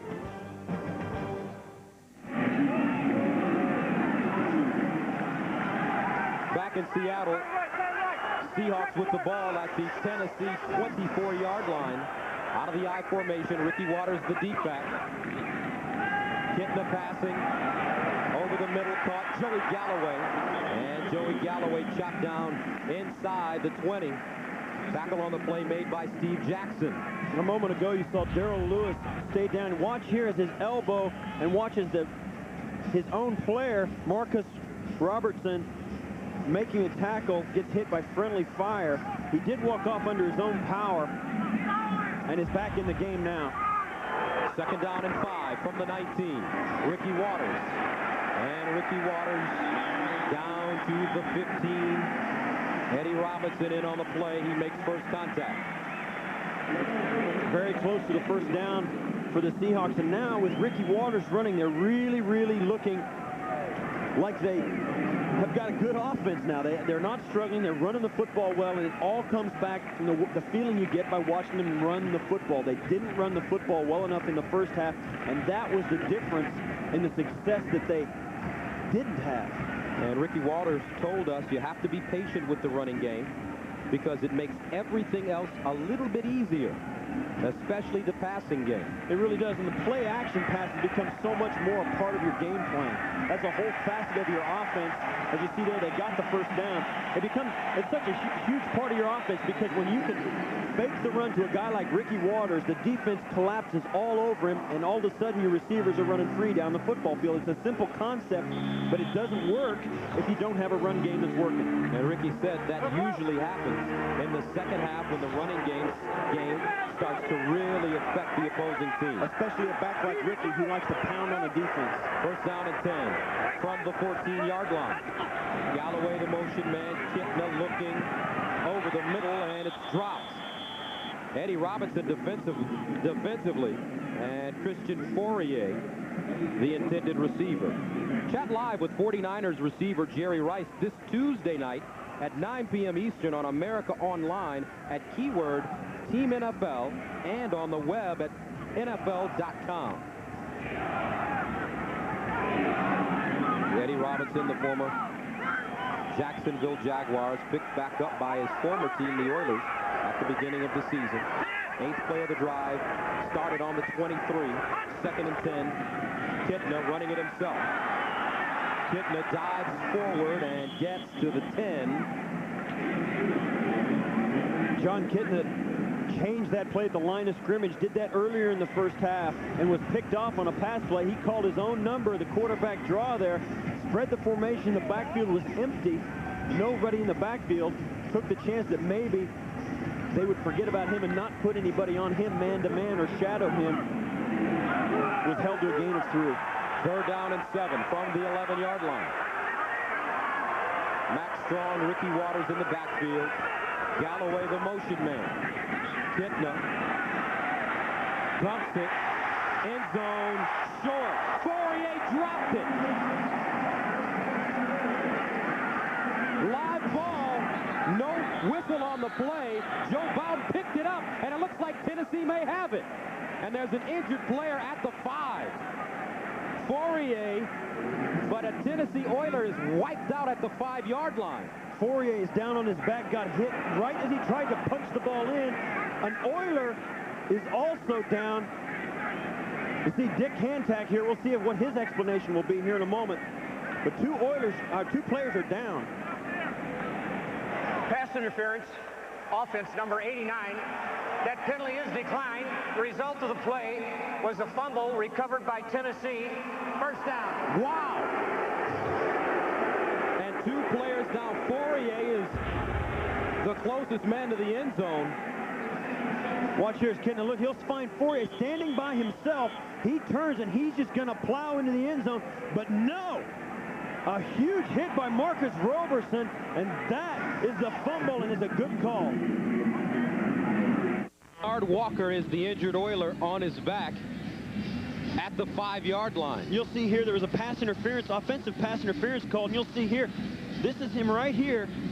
Fourier will come across the middle. They're not looking. It's not intentional, but Bernard Walker's looking at the receiver coming across, and bang, they hit. Fourier gets open as a result of that hit. That's the pass interference offensively. Now watch, on the tackle, the ball pops loose. Now, as Joe Bowden comes out, you'll see Mike Pritchard make this tackle. Now, the reason I say that, Mike Pritchard had to leave the game after this tackle, and he's gone to the locker room. So a lot of things happened on that play that ended up in a Tennessee first down. And I think a lot of the players... Bernard Walker is still down on the field. You see there as he lays there after the contact with Fourier, bang. Fourier goes down, and he got up and walked off. And a lot of the players thought this was a dead ball because nobody moved towards Joe Bowden. And even Joe Bowden, when he picked the ball up and headed in the end zone, momentarily had a pause in his gait. That's right. Nobody, because the fumble happened so quickly, only a few players, the ones right there, you see the defensive and offensive linemen that pursued, they're the only ones that know that the play was actually a fumble. It happened so so fast and so close to the ground, the rest of the team that was spread out, both teams that were spread out all over the field couldn't see that. Denard Walker still down. Back to Seattle after this. And the public market in Seattle. Meantime, on the field, Denard Walker is still on his back and being tended to by both medical staffs, the Oilers and the Seahawks. But we have seen his legs moving. We have seen his arms moving. The ATCs do a good job. They're very highly trained, and they work together. It's not like their opponents. These guys all work together, and they're all working for the same thing. And once again, if you want to, here's how Denard Walker was injured on that play. You'll see Christian Fourier come across and run a crossing route, and he'll look back for the football. Denard Walker is guarding Galloway right there as they cross. And then what happens is when you're expecting a hit, you can brace yourself for it. He doesn't expect to get hit there and recoils because his body's just a little bit more relaxed before the contact. That's when an injury is worse. When you don't expect it, your body is just, you just can't brace yourself against it, Gus, and that's the reason that sometimes a hit like that will be just as serious as one that looks a little more vicious.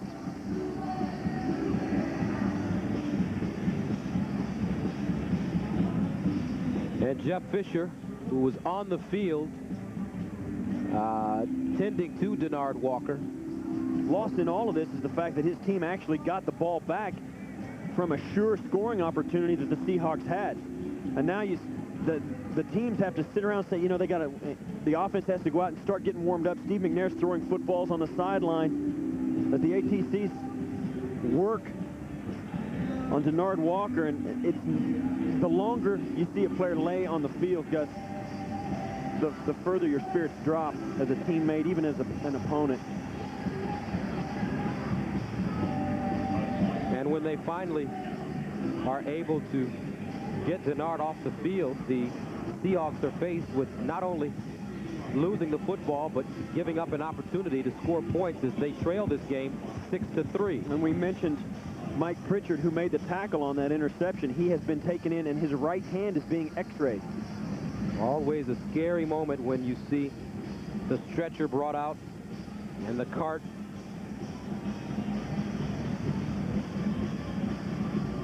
They take absolutely... The thing that happens is these guys treat a football player just as if he was in a car wreck. They don't let him move. They immobilize him, even if they don't have any idea until they can get all that stuff off of him, exactly what the problem is. And even if he can communicate and tell him, you know, I think it's my shoulder or whatever, they still won't let the guy move because it's just good sense. You're going to carry him off anyway. Make sure you don't make it worse when you get him up, mobilize him, and carry him off.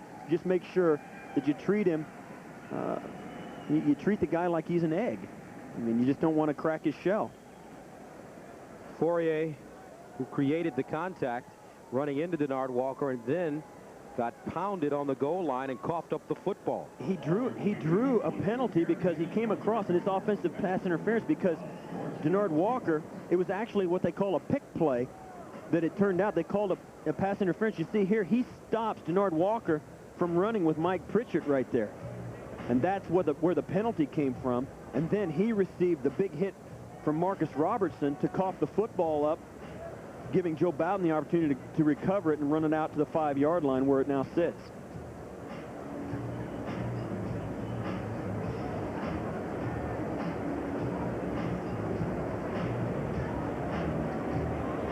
So a lot of concerned people on both sides of the football. This reminds you of what happened in the Jets and Detroit Lions game last season when Reggie Brown, the linebacker for Detroit, was injured early in the game and had to be taken out on a stretcher. Don't think because the players are sitting well away from that crowd that they don't want to be out there finding out what's going on. They do not, they just keep those players away because there's nothing they can do to help, obviously. And you see guys on both sides of the field on their knees, bowing their heads. That's one of the things about this game. As a player, Gus, when I played, sometimes this game is so stressful because you know when you go out there to play, it's going to be a physical beating. I mean, it's like going into a prize fight. You're going to get tackled, you're going to get bent, you know, and sometimes you think you may get broken, as we've seen. And it's a stressful situation for a guy to be in. And when it happens, it never, even though you expect it and you know it's going to happen, it happens every year, some years to a further extent than others, you never get used to it. And you never get, you know, callous as the effect of what it does to your teammates. So Denard Walker, in his second year of LSU, is aware Christian Fourier, who ran into Walker, still has a football game to play. Now, how does this layoff affect both teams? Well, you can bet that it'll be a few minutes before they actually get their feet back under them. They start playing like they were before the injury happened. It'll take them a minute to forget and to start feeling the intensity rise back up to where it would be in a normal NFL game. You would think that it's going to be just a little bit subdued in the first few plays after this injury. Denard Walker being carted off, and as I mentioned, we will have an update on his condition as soon as we have any kind of information.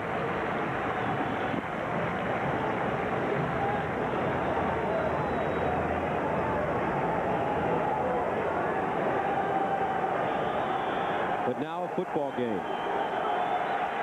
The Oilers take over at their own 6-yard line. Extra incentive.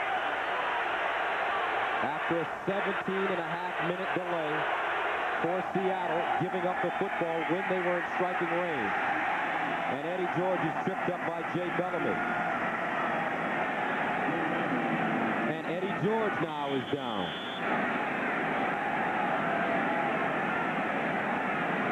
He obviously seems to be in some serious pain. Watch his face mask here as Jay Bellamy comes up and tries to make the tackle. Bang, right up into, got the thumb right up into the face mask there.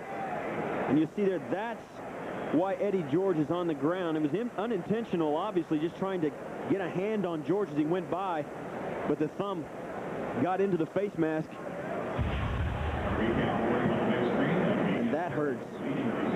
I had an eye injury in my career, late in my career, and ended up having to wear a visor on my helmet because of the fact.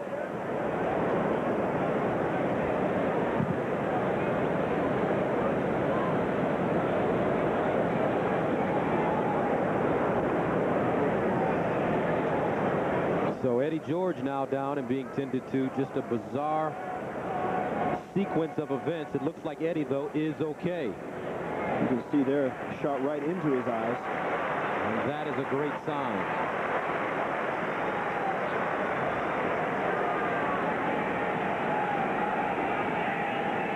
George walks off on his own, squinting a bit.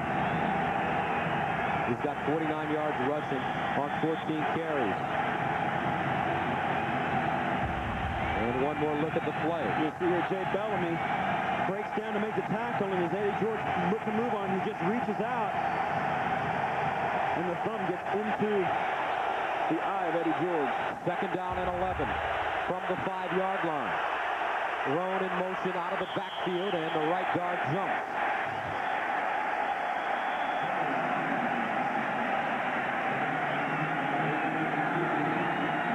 And the Oilers... False start. Offense, number 69. Will penalize half the distance to the goal line. Still second down. Make it the right tackle, John Runyon. The Oilers are really struggling here after the injury to Denard Walker and then Eddie George going down and having to come off. Now the crowd there in that end zone is all over them. They've got to regroup and try and make something happen here. They're struggling mentally right here, if not physically. Second down and 13. They need to go to the 17-yard line for a first down. They run the football. Mike Archie, no room. That's because Anthony Simmons was there.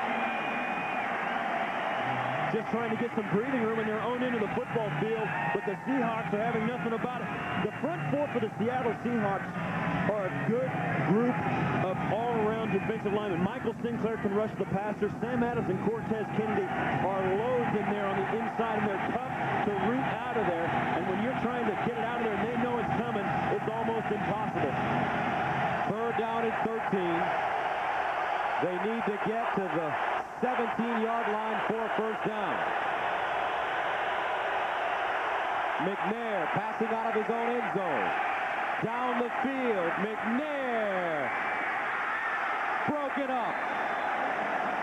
Ball intended for Willie Davis, but Darrell Williams breaks it up.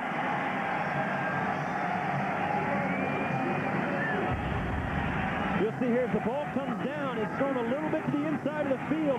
When the ball's thrown that deep down the field, the safeties have a lot of time to run over and get involved in that. Willie Davis did an excellent job just breaking that up, making sure that they didn't come down with the interception. So, Hendrick punting in the back of his own end zone. Joey Galloway hovering around midfield.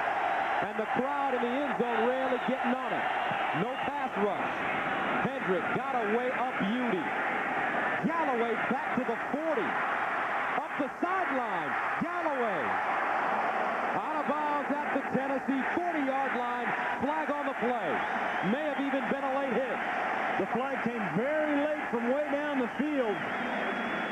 Joey Galloway on the sidelines. Baron Wortham, a backup linebacker, playing on special teams. Personal foul. Unnecessary roughness on the kicking team, number 52. 15-yard penalty. First down. So with 8 minutes and 21 seconds remaining in the third quarter, trailing 6-3, the Seahawks are in business again. This is Wortham right here, and anytime you get him down on the sidelines, you've got to make sure that you don't hit him when he steps out. A good return guy will bait you into hitting him after he takes one step out of bounds. The referees will call it every time. That's also a good lesson for a coaching staff to get back out of the way when the ball's coming down the sideline. First down and 10 from the 27. The pitch to Ricky Waters running. And Waters stopped by Joe Bowden. Now let's go to New York and Jim Nance. All right, Gus, they broke the mold when they made this guy, Doug Flutie, early third quarter, longest pass play of his NFL career, a hookup with Eric Moulds. Second time this season they've hooked up for an over 80-yard pass play. Again, this one 84 yards. They missed on the two-point try. They're down 2. Back to you. All right, Jim, right here, Seattle with the football at the Tennessee 25-yard line. Second down and 8. Kitna passing, far side, caught, and out of bounds. James McKnight with the reception. The Oilers are out of sync offensively and defensively. You see there, Eddie George had to come out of the game with a poked eye. Now the defense has to pick up where their offense left off, and the Oilers are just out of sync. The delay with the injuries and the fact that the personal foul by Baron Wortham has really put this defense on its heels. First down and 10 from the 16-yard line for the Seahawks. They pitch it.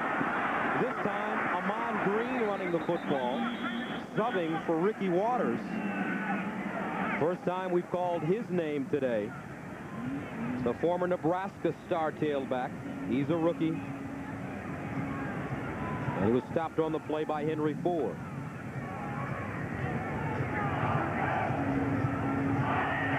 Now, in terms of Eddie George's status, we officially have been told he was poked in the eye, and we don't know about his return. Denard Walker, we're still waiting for information on his injury.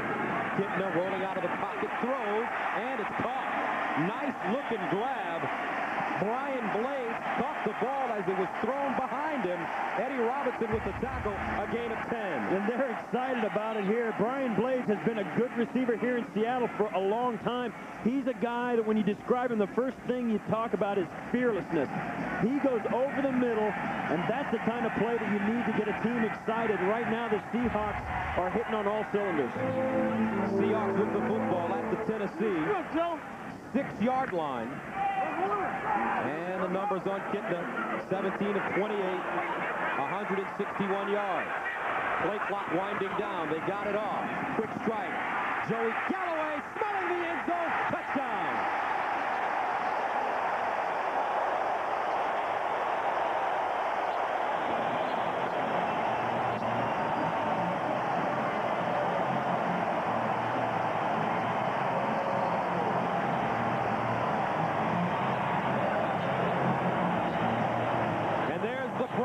Tampa, Martin Kintner.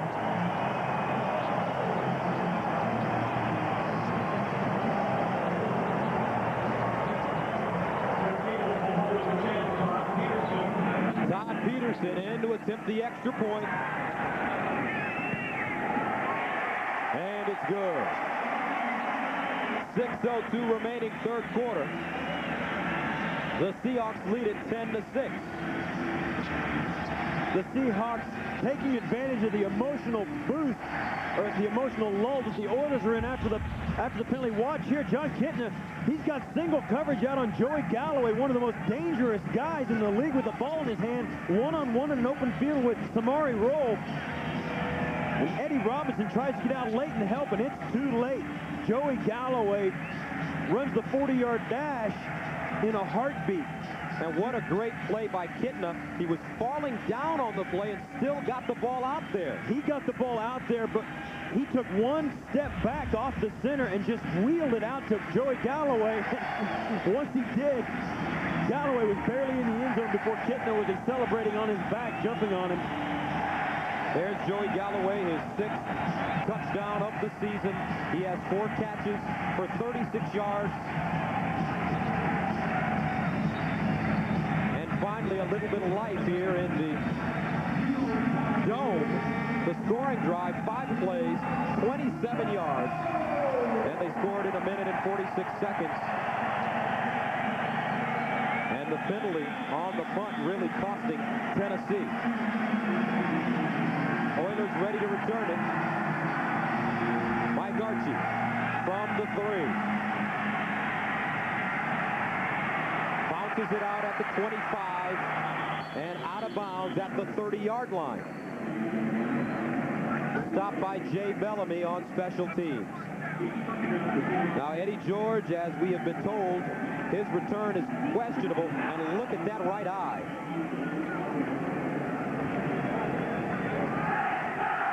And by looking at that, you've got to know that it's very questionable if he's going to come back or not. So Mike Archie, who's actually the 3rd-string tailback because Rodney Thomas is on the injured list for Tennessee. So Archie getting the load, or carrying the load, for the Oilers right now. 1st and 10 from the 30. McNair passing, quick strike, batted down at the line of scrimmage.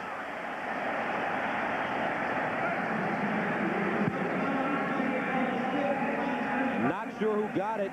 I believe it was Simmons. It's going to be interesting here to see if the Oilers really fall back and let Mike Archie run the football like Eddie George did, or if they're going to see if they can get Steve McNair involved and start throwing the football. They threw a first down, a safe hitch route on first down that was picked, and that's why there was no interference call. 2nd and 10 from the 30. McNair, pump fake, flushed out of the pocket running, throws on the run, and it's dropped. Great play by McNair. Willie Davis has to catch that football. It wouldn't have mattered if he caught it anyway. He had stepped out of bounds up the sideline. The referee had dropped his hat, and now there's a penalty. He came back in and tried to catch the football. There's going to be a penalty because Willie Davis had been forced out of bounds by the defender. And an update on Denard Walker, the Tennessee defensive back that was down for 17 minutes. He had a concussion. He was on the field unconscious. He regained consciousness. Illegal touching, offense. The receiver was out of bounds, came back in and was the first to touch the ball. The penalty is declined. 3rd down. And he's been taken to the hospital for precautionary reasons. So good news for Denard Walker. Eddie George, though, his return is questionable. You see him trying to open that right eye. He was poked in the eye by Jay Bellamy. And he's on the sidelines. 3rd down and 10 from the 30. They need to get to the 40-yard line for first. 3-receiver package for the Oilers. McNair steps up, wants to run, and McNair goes down at the 35. Chad Brown wrapped him up, and Tennessee has to punt it away. Right now, Seattle's got the Tennessee Oilers right where they want them. They're trying to get Steve McNair to win the game, and they're not letting him break contain. They're keeping him in the pocket. He's most dangerous when he gets outside the pocket and throws the football on the move.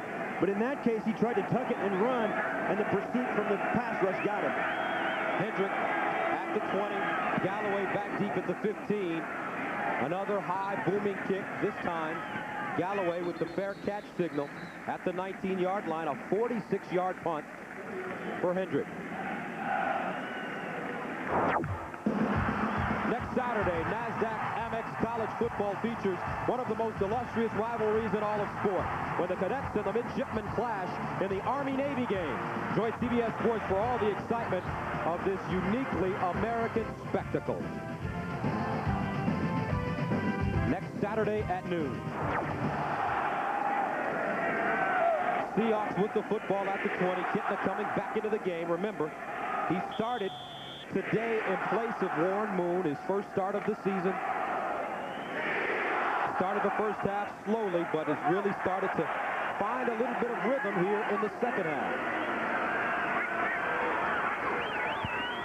Play action, Kitna setting up. And it's caught.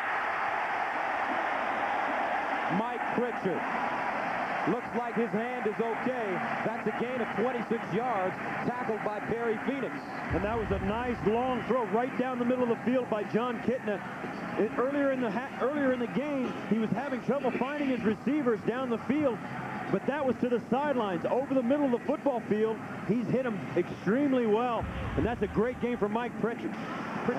And the numbers on Kitna.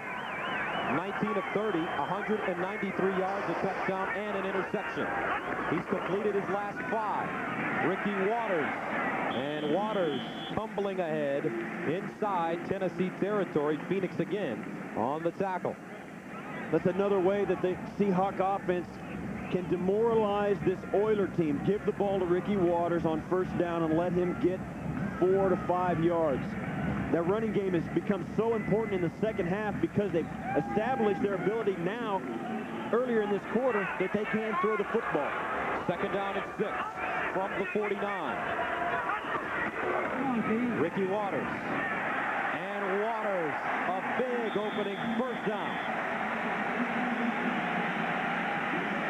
Samari Roll with the tackle. Let's take a look at the CBS Sportsline question of the week. Which quarterback today would you pick to lead your team in the 2-minute drill?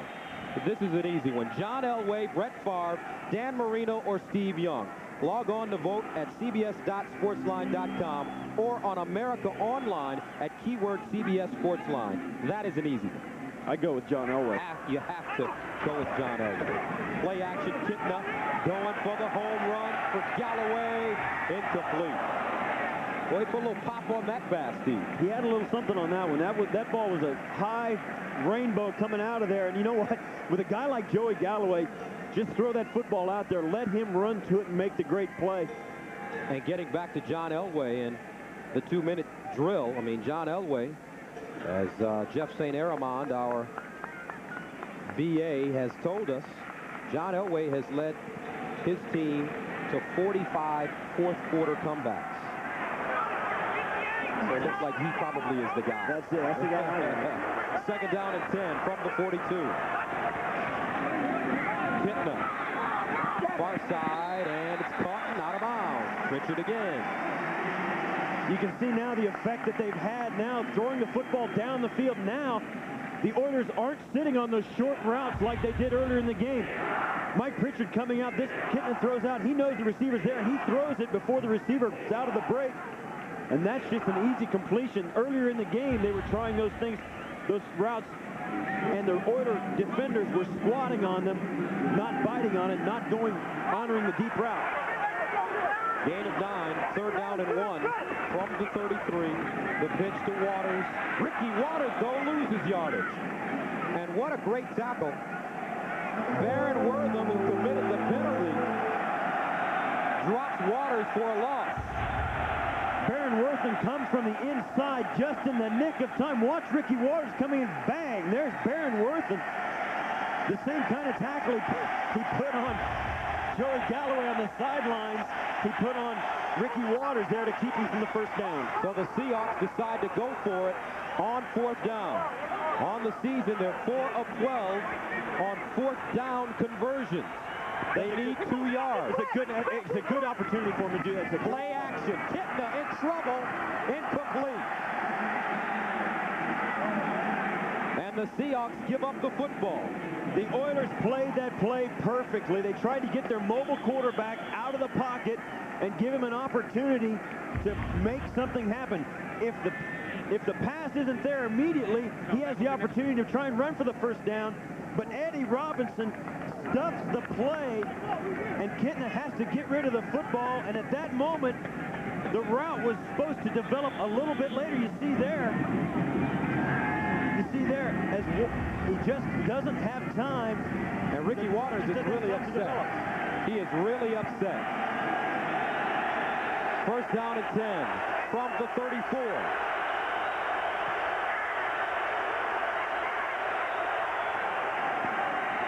McNair, play action, looking downfield, in trouble.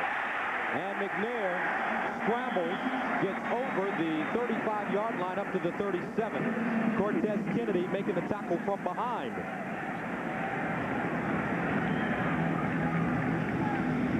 A week ago in Dallas, Ricky Waters was vehement during the Dallas game when he wasn't given the football on a 4th down play, that they did not convert. Today, again, he doesn't get the ball on a 4th down play, and he's not happy about it. 2nd down and 6 from the 38. White check in motion. McNair, far side, caught. And Willie Davis with the catch. Close to the first down marker in front of Sean Springs. A gain of 7 and a first down. I don't know if Ricky Waters actually has a beef in this case. They gave him the ball on 3rd down, and he didn't get it. So do they come back and give him another chance? How many chances are you going to give him? 3rd down, you got to get it. You don't put your team in the 4th and short situation and then expect to get the football again. Well, I don't think it was Ricky that put the team in 4th and, short situation. They gave him the ball on 3rd and short. He's got to make that. I disagree with you on that part. But first down and 10. He's the best player on the field. Give him the ball. From the 45, aside from Joey Galloway. Here's McNair over the middle. And it's caught. Flags on the play, however. Mike Archie with the catch, a gain of 8. Darren Smith and Anthony Simmons combining on the tackle, but there is a flag. Illegal use of the hands of the face. Offense number 89, 5-yard penalty. Repeat the down, first down. Frank Wycheck, the tight end. So many times when those guys mix it up trying to escape on the pass route, you don't know where the defender's going to be. You just kind of do your arm motions. Your hands get tangled up. Sometimes you put your hand on the face mask of your opponent. He watched it. This is it. He's pass blocking here in his hand. He's blocking a defensive end there. That's a big matchup for him. And just for the briefest of instance, his hand's up there and it's called. So first down and 20 from the 35-yard line. And that's the end of the 3rd quarter. Seahawks leading the Oilers 10-6. We'll return to the Kingdome after this message and a word from your local station. Becker on hospitals. You got a problem? Throw yourself in front of a train. It's quicker, it's cheaper, and it's a hell of a lot less paperwork. An all-new Becker CVS Monday. The address is CVS. Welcome home.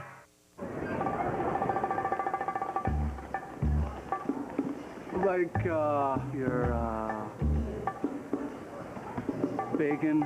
Sing it steady. Ultimate cheeseburger. Go! Your bacon ultimate cheeseburger. Hot. Yes, we are. We won't make it till you order it. Our best bacon ultimate cheeseburger ever. Now at Jack in the Box. We want a Dodge Intrepid to be so powerful, so nimble, so sleek and so slippery that it would fairly scream, "Drive me." Car and Drive driver must have heard it, because they drove it. Then they named Intrepid one of the best. Dodge Intrepid. We're changing everything. Again. Get a well-equipped Intrepid for $20,495. Turn it up. Way up. J105 is back. This is J105. J105, Rockin' Idaho, with the music you know, the music you want. Real rock. Pure rock. If it really rocks, it's J105, Idaho's rock station.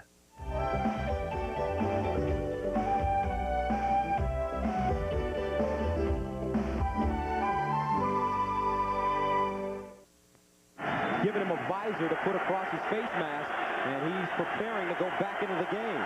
First down and a long 20 from the 35. McNair looking downfield. Got a man open, incomplete. Ball intended for Dyson, but the ball was underthrown. Willie Williams running stride for stride with Dyson. I think Dyson lost that football. That ball landed about 3 yards behind him, and he never made any attempt to stop, slow down, and come back and get it. As he goes down the field, you'll watch. I don't think he sees the football. He's looking for it. The ball's going to land. Look where the ball lands. It takes him a long... He never adjusts the ball. It takes him a long time to find it. May have lost the ball in the lights here in Seattle. Second and 20 from the 35. They need to get to the 45 for a first down. McNair underneath, caught Mike Archie at the 41, making the 42-yard line, tackled by Darren Smith. When you throw the ball down the field, it gets up into a certain arc, and there's a circle of lights around this arena, around the Kingdome, and if the ball comes down at the proper angle, it never leaves the lights. It stays in the lights. Maybe hard for Ken Drippy sometimes to see pop flies here in Seattle. It's not hard to see a fastball, I guess. Steve McNair, he's a good third down quarterback, second in the NFL, completing 64% of his third downs. They need to get to the Seattle 45. McNair down the field, got Davis, first down. At the 30-yard line, Gary Joseph with the tackle, but Steve McNair throwing that ball, it was a frozen rope. That was a big-time play by Steve McNair. Stands tall in the pocket and doesn't get frightened, doesn't get antsy. He's going to throw the football. Willie Davis uncovers right down the middle of the football field. McNair stands in the pocket, had plenty of time. That is a huge offensive play.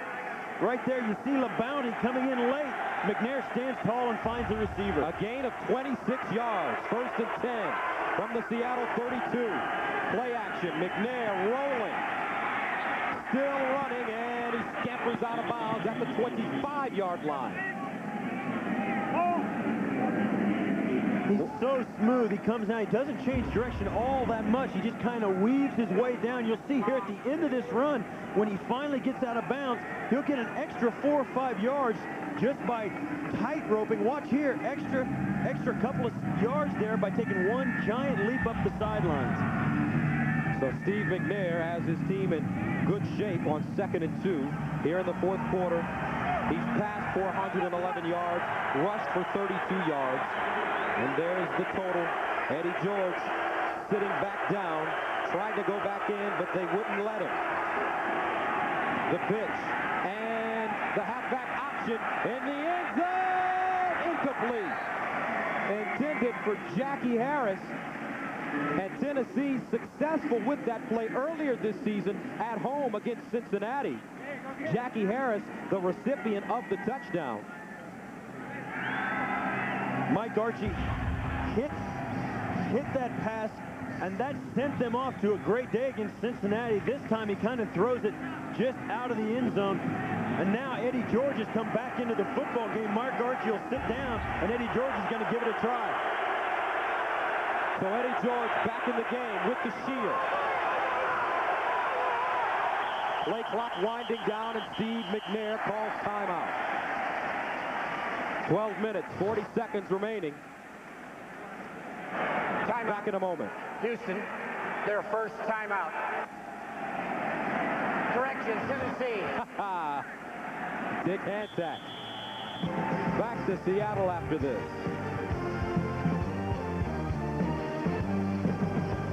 Eddie George remains on the sidelines. He went in and then came back out. Big third down play for Tennessee. 3rd and 2 from the 24.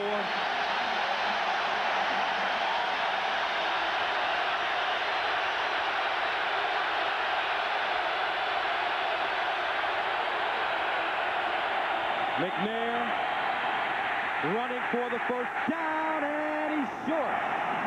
He lost the ball as well. Seattle, they say they have it.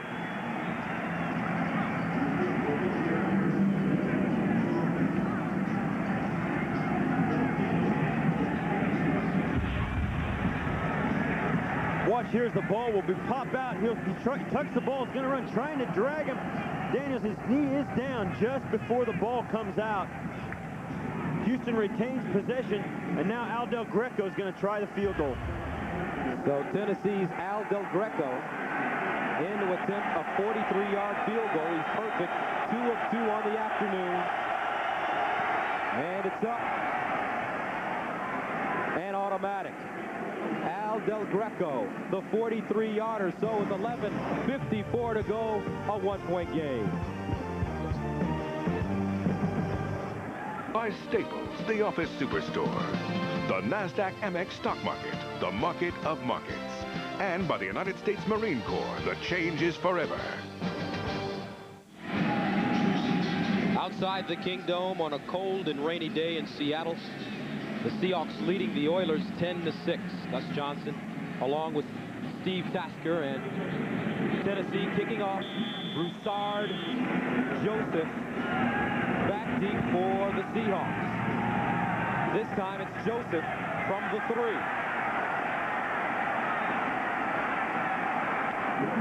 Up to the 25-yard line, a return of 23 yards.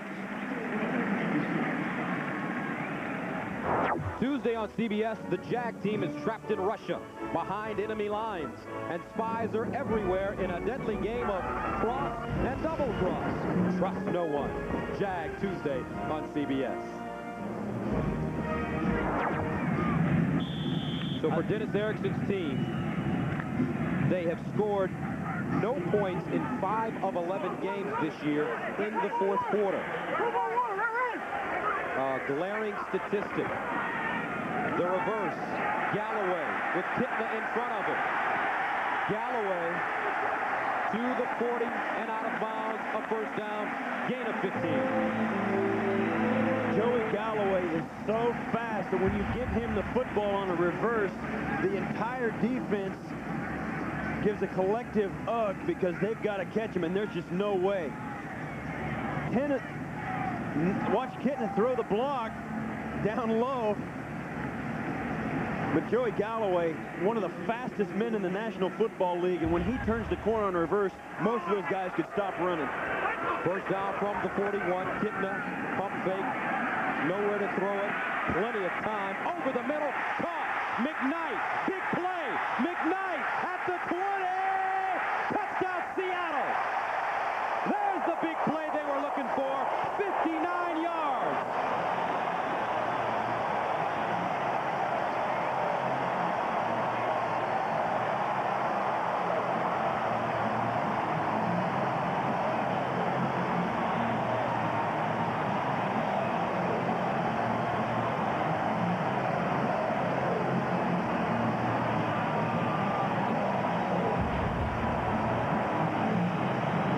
John Kitna in the pocket, go to his first receiver, his second receiver, now his third receiver, James McKnight. And once he catches the football, Darrell Lewis missed on the coverage. And the extra point is good. 11:04 remaining in the 4th quarter of play. Seattle leading it 17-9. There's the proud daddy, Martin. His mom is also there, Faye. There's Mom. Seattle leading this football game. Tennessee's Mike Archie returning, and he gets to the 20-yard line. A 17-yard return. Tackle made by Amon Green. This play's made happen by the protection that John Kitna gets. Watch here. Watch here as John Kitna goes back, looks at 2 or 3 different receivers. The receivers will come out. You'll see the receivers come out of their break. They stop. They look around. Then they break open again. You know that is... Jeff Fisher told us that he has been on his defensive line all week. He said they've been playing hard, but they haven't been playing hard enough. And because of that, James McKnight is able to get open very late, and Kitna can find him. Eddie George back into the game. George breaks the tackle at the 30.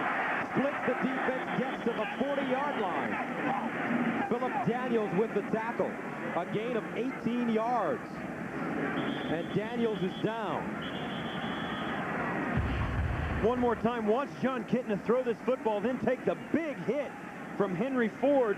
He gets up, he sees the ball's caught, sees James McKnight running for the touchdown, and then flies after him. And watch, so, this is where Philip Daniels goes down, and he's still down. Back in a moment. It's sponsored by Ford Expedition and by Budweiser. Now is the perfect time to enjoy a fresh, cold, Beechwood-aged Budweiser. Oilers with the football at the 40-yard line. First down. Eddie George back in the game. Play action McNair. Setting up out of the backfield to George. Looking for the first down marker. And he gets out of bounds at the 45. Ridden out of bounds there by Darren Smith.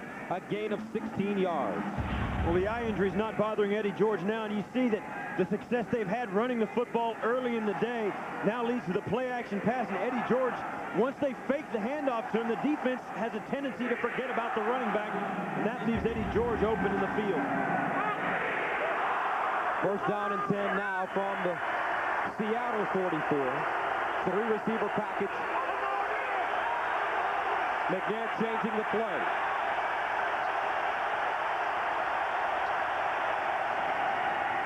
Play action again. Wycheck with the catch. And Frank Wycheck with the catch inside the 30. Good play call by Steve McNair.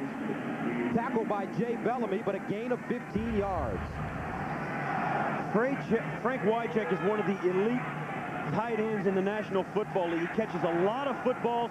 A lot of people have known him as an H-back, and that's really not the case. They're a 2 tight end offense, and he plays tight end.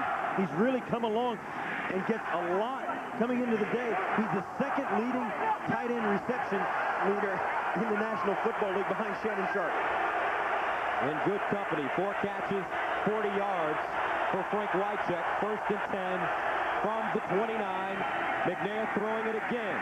McNair, and he's tracked down from behind. Lost it. Picked up by the Seahawks. Loose ball, and it's recovered, I believe, by the Oilers inside their own territory. If the official feels that Seattle had possession, it'll be first down for the Oilers. The ball was recovered by Seattle in advance. Fumbled by Seattle, recovered by Tennessee. It is Tennessee's ball, first and 10. Matt Labounty lost the football. And what a bizarre game this has been.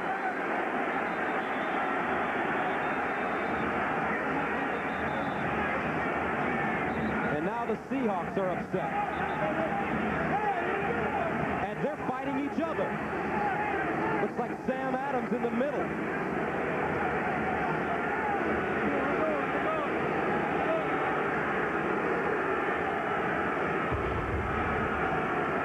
Here's what happened on the play. Steve McNair steps up, decides he's not going to, tries to protect the ball, tuck it, and just get down. The ball stripped loose by Michael Sinclair, and then you'll see Labounty picks it up. They say he had possession there, and now Eddie George chases after it, just falls on it midfield. Back down the field, a scuffle broke out between 2 Seahawk players, Sam Adams being one of them. So first down for Tennessee at their own 49. 8:53 remaining in the football game. Movement on the Tennessee offensive line. Sanderson. He's replacing Brad Hopkins, the left tackle, the normal left tackle, who's out with a groin injury. Prior to the snap, false start, 73, 5-yard penalty, still first down. Sam Adams over on the sidelines trying to cool off. He had lost his temper after the fumble exchange. And Adams with a great game last week. He picked off a Troy Aikman pass. This is what happened. He's arguing with Sinclair. And they play right next to each other. 1st and 15 from the 44. McNair out of the backfield. Eddie George, nice reception. And George lowers his shoulder and gets to the 48-yard line of Seattle. The first down sign is at the 41.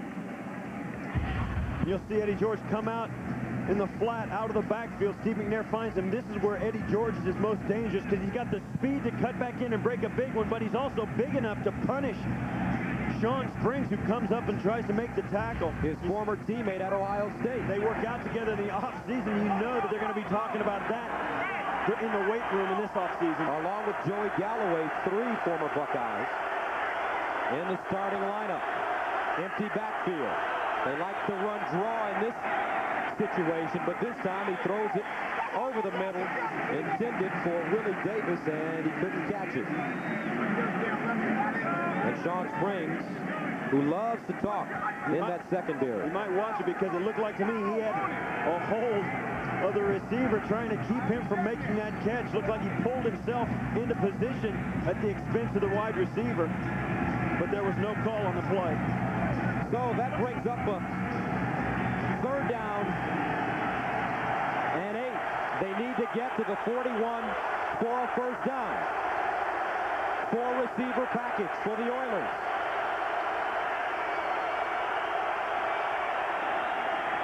McNair under pressure. Running. McNair trying to run over people, but he's dragged down by Darrell Williams, and he's short of the first down. He's about a yard and a foot short. And they're going to go for it on 4th down. You'll see here Steve McNair tucking the ball. This is why he's so dangerous. He can outrun the interior lineman, and then when a defensive back tries to make it, he can bull through that and get very close to the first down. As a matter of fact, they're not a yard and a foot short. They're about 6 inches short of the first down. 4th down and 6 inches.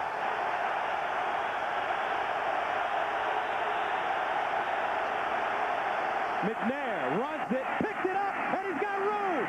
Steve McNair down at the 20. And what a play by Chad Brown, because McNair was close to a touchdown. A 21-yard gain. That had to be a play that they put in especially for this football game. They spread everybody out. They know what the Seahawks are going to do in that formation, and they took advantage of it with a running quarterback. Watch Jeff Fisher as he sees this play take hold and unfold. He knows, I gotcha. Just tells you what kind of athlete Chad Brown is to be able to haul down Steve McNair from behind. McNair runs a 4-5. 1st and 10 from the 21. Mason the motion man. Play action. McNair over the middle, and it's broken up. Darrell Williams breaks it up. Wide check the intended receiver. Tonight on 60 Minutes, if you're worried that come January 1st, year 2000, your computer won't be able to read the date and will just shut down, you may be right. Then, Carol Burnett, Rita Moreno, and more star on Touched by an Angel, and don't miss a wonderful story, Cab to Canada, on the CBS Sunday Movie, all tonight on CBS. Steve McNair, 15 of 26 for 149 yards. The total yards, 292 for the Oilers. 2nd and 10. McNair throwing again. Steps up with room. Strings it out and gets rid of it. Almost intercepted. Darrell Williams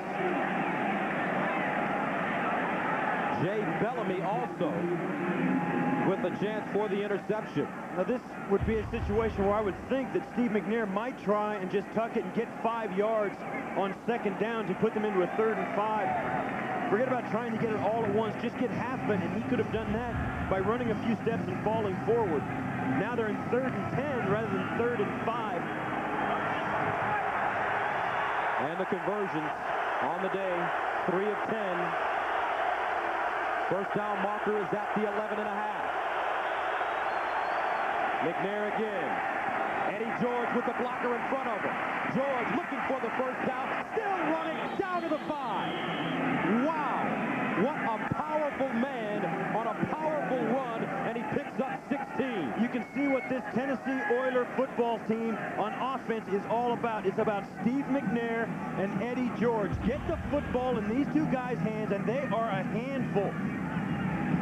Eddie George turning up the field, and he can move. He weighs 240 pounds and just plows through Sean Springs and Kerry Joseph down inside the 5-yard line. There's Les Steckel, the offensive coordinator, mixing it up nicely for the Oilers. First down goal to go from the 5. Eddie George, and he crawls ahead, and George is downed at the 3-yard line. If they score a touchdown here, Gus, look for the Oilers to go for the 2-point conversion. If they get it, that will put them in a tie game. Even if they went for 1, they gain nothing. They've got to try for the 2 to tie this football game up. 5 minutes, 21 seconds remaining. Seattle leading at 17-9. Kevin Dyson splits wide to the far side. Davis to the near side. Eddie George, the lone setback. Inside handoff, fooled everybody. Steve McNair with the touchdown. Wow, that fooled me too. I thought Mike Archie had the football from up here. I watched it live, and I thought I knew who had the football, and I didn't. A 3-yard run and some deception. Look at this play. Watch Mike Archie run around, and Steve McNair just holds on to the football. Both guys. And Steve McNair with the rushing touchdown. And now the 2-point conversion for the Oilers. You might think here, in this situation, you might look for maybe even an option play down the line by Steve McNair. All kinds of options are open for him. He's in the shotgun by himself. 5-receiver package, and he calls timeout. And we'll stay right here. So a 30-second timeout called by McNair and the Oilers. On this play, the touchdown play, Steve McNair backs out of there, and you'll see Mike Archie coming straight towards your camera underneath. And this is just a typical end-around play. And both these players, it looks, both Gus and I both thought that Mike Archie had the football. Watch here, Steve McNair spins out, fakes the pitch to Eddie George, then fakes the handoff to Mike Archie, keeps it, and nobody can recover him fast enough. Great call by Les Steckel, the offensive coordinator of the Tennessee Oilers. That is a crucial play, and really now, since that play was so crucial and was successful, you get your chance to make another crucial play, this 2-point conversion. So what do you call? They came out first and showed a spread formation and broke Eddie out of the backfield. We'll see if they keep him in or spread him out again here. Here we go. Think it's the option down the line. Eddie George, he's got to do it by himself. Didn't get in. Did not get in.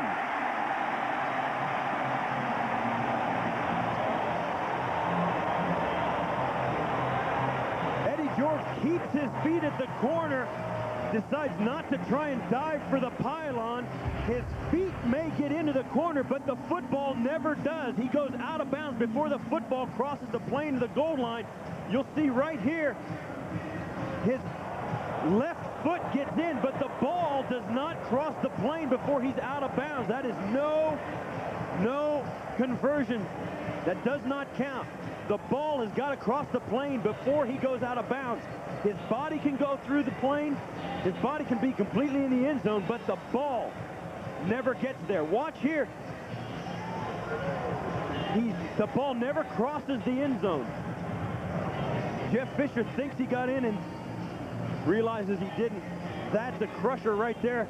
Now they've got to get a field goal to take the lead. And Eddie George's reaction, he didn't believe it. He thought he got in. He really didn't throw a beat. As he sees the official makes the call, he looks back. Really, you see no reaction. I'm surprised he didn't dive for the pile and try and reach the football. As you see so many times, a running back will do, try and just get the football across the goal line. One score to pass along to you. Buffalo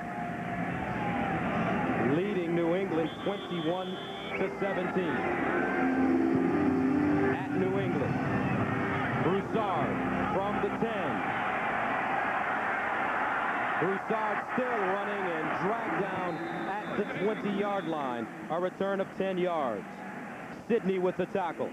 For those of you expecting to see 60 minutes, you are watching the NFL on CBS. I'm Gus Johnson along with Steve Tasker, and our score. The Seahawks lead it 17-15. 60 minutes will be seen in its entirety immediately following this game, except on the West Coast and the Mountain Time zones.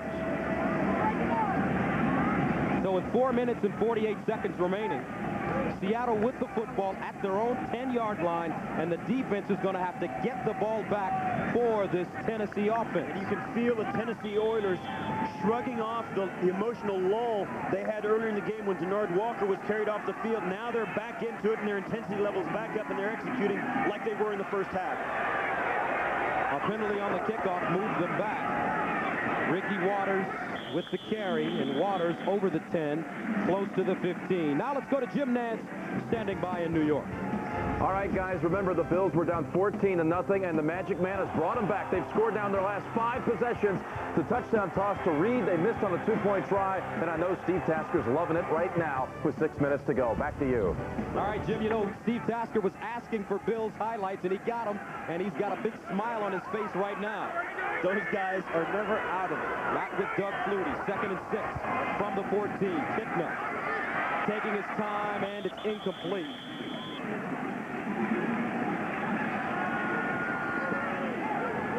Now we have good news on Denard Walker. As we understand, he is going to be released from the hospital. He had a concussion. Remember, he was unconscious on the field, and it took about 17.5 minutes for them to get him conscious and off the field. And he should return to the team tonight to Nashville. So good news for Walker. Even better news for him if the Oilers were able to win this football game. But Seattle standing in the way with the lead. Kitna running, and he is dropped. Eddie Robinson with the tackle. And just that quickly, Steve, Tennessee's defense gets the ball back for him with a lot of time remaining. The difference has been the pressure now that the front 7 are giving to John Kitna. Now they're bringing extra people on the. You see Perry Phoenix coming in from the secondary, and then Eddie Robinson just running John Kitna down before he can get upfield. That's the difference. Beagles, a great punt.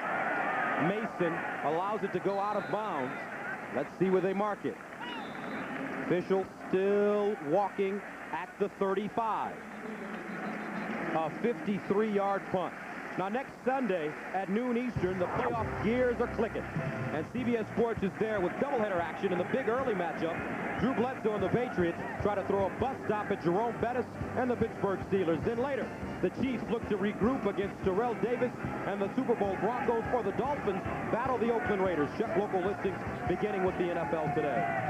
Jim Nantz, Bonnie Bernstein, Marcus Allen, Brent Jones, George Seifert, Mike Lombardi as well. It starts at noon.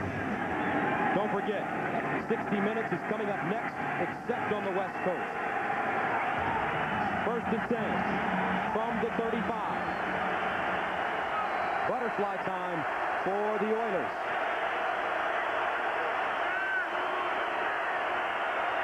Remember, Al Del Greco has kicked 3 field goals today. He's 3 for 3.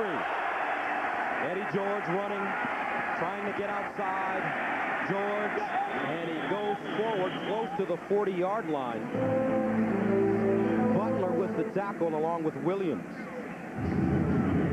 Other scores, Buffalo leading it, 6 minutes to go in the fourth quarter. Big game in the AFC East. Jets have already won today. Miami and New Orleans. Miami pounding Mike Ditka's team. And right here, Eddie George with 17 carries for 74 yards. 2nd and 6 from the 39. Play action, McNair sets up, goes down the field. McNair, and it's incomplete. Broken up at the last moment. Willie Williams. And it's intended for Dyson. At the end of this play, you'll see Willie Williams running. He really never looks back for the football. Kevin Dyson's trying. That's Derek Mason. But he never really has an opportunity to catch the football. You see him tied up there. It's happened so many times. There's no call down at that point of the football field. Is this 4-down territory for the Oilers with 2:46 to go? Is it? Not at this. If they get a first down or two, then it does become four-down territory. 3rd down and 6 from the 39. The 45 is where the first down marker is. They throw it up. Caught! Whoa, what a great catch for the Oilers. And it's Mason, but a flag on the play. Bellamy with the tackle. They've got an illegal shift on the offense. Illegal shift, offense. 2 men moving prior to the snap. 5-yard penalty. Repeat the down, 3rd down. That's what happens sometimes. A tight end has to step up and move across the formation, and somebody's not quite set. Watch the top receivers in motion, and you'll see one of the tight ends, before he went in motion, one of the tight ends was not quite standing still before he came in motion. That's just a lack of discipline and a lack of awareness on the guys as they're going in motion. So it's 2 minutes and 40 seconds to go in the fourth quarter. Down 17-15. Oilers face with a 3rd and 11 from the 34. They have to get to the 45-yard line for a first down. McNair, short drop, under pressure, got it off. First down. Wycheck at midfield. What a creative play by McNair. Under pressure, a gain of 16. Steve McNair comes out from under center. He sees the blitz. He says, I don't want the hot read because I want the first down. He keeps himself alive, shuffles away from the pressure, and looks to his guy.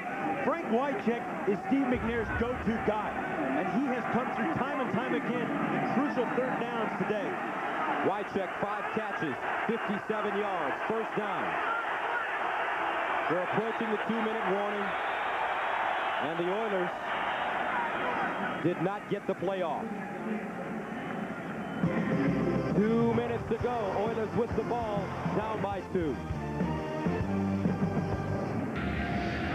2 minutes remaining in the fourth quarter of play. Seattle with the 2-point lead, but Tennessee with the football at midfield. Tonight on 60 Minutes, if you're worried that come January 1st, year 2000, your computer won't be able to read the date and will just shut down, you may be right. Then Carol Burnett, Rita Moreno, and more star on Touched by an Angel. And don't miss a wonderful story, Cab to Canada, on the CBS Sunday Movie, all tonight on CBS. First down and 10 from the 49-yard line. Dennis Erickson on the hot seat in Seattle on the right. Jeff Fisher on the left. 3-receiver package for the Oilers. McNair throwing, under pressure, got it away, and incomplete. Intended for Eddie George, but he received a lot of backside pressure from a blitzing Willie Williams, the corner. Steve McNair just threw that football away. Behind Eddie George, Eddie had no chance.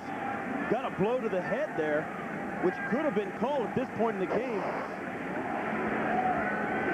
And the timeout situation, Seattle with 2, Tennessee with 1. Watches. That's a penalty. Willie Williams there going to the head of Steve McNair could have easily been called. McNair deep in the pocket, flushed out. Eddie George with the catch on the run, brings it back in. George still running and down at the 32-yard line. Gary Joseph with the tackle.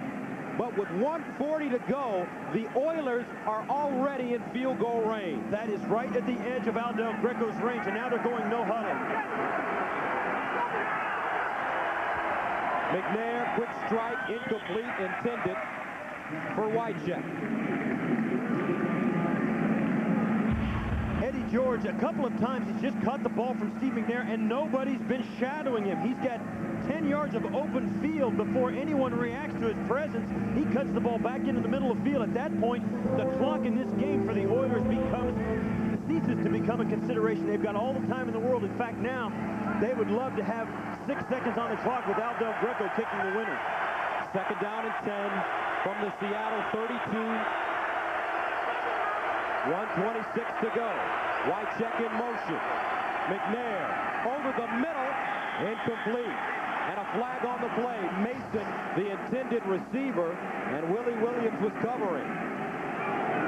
Contact was made while the ball was in the air. Interference.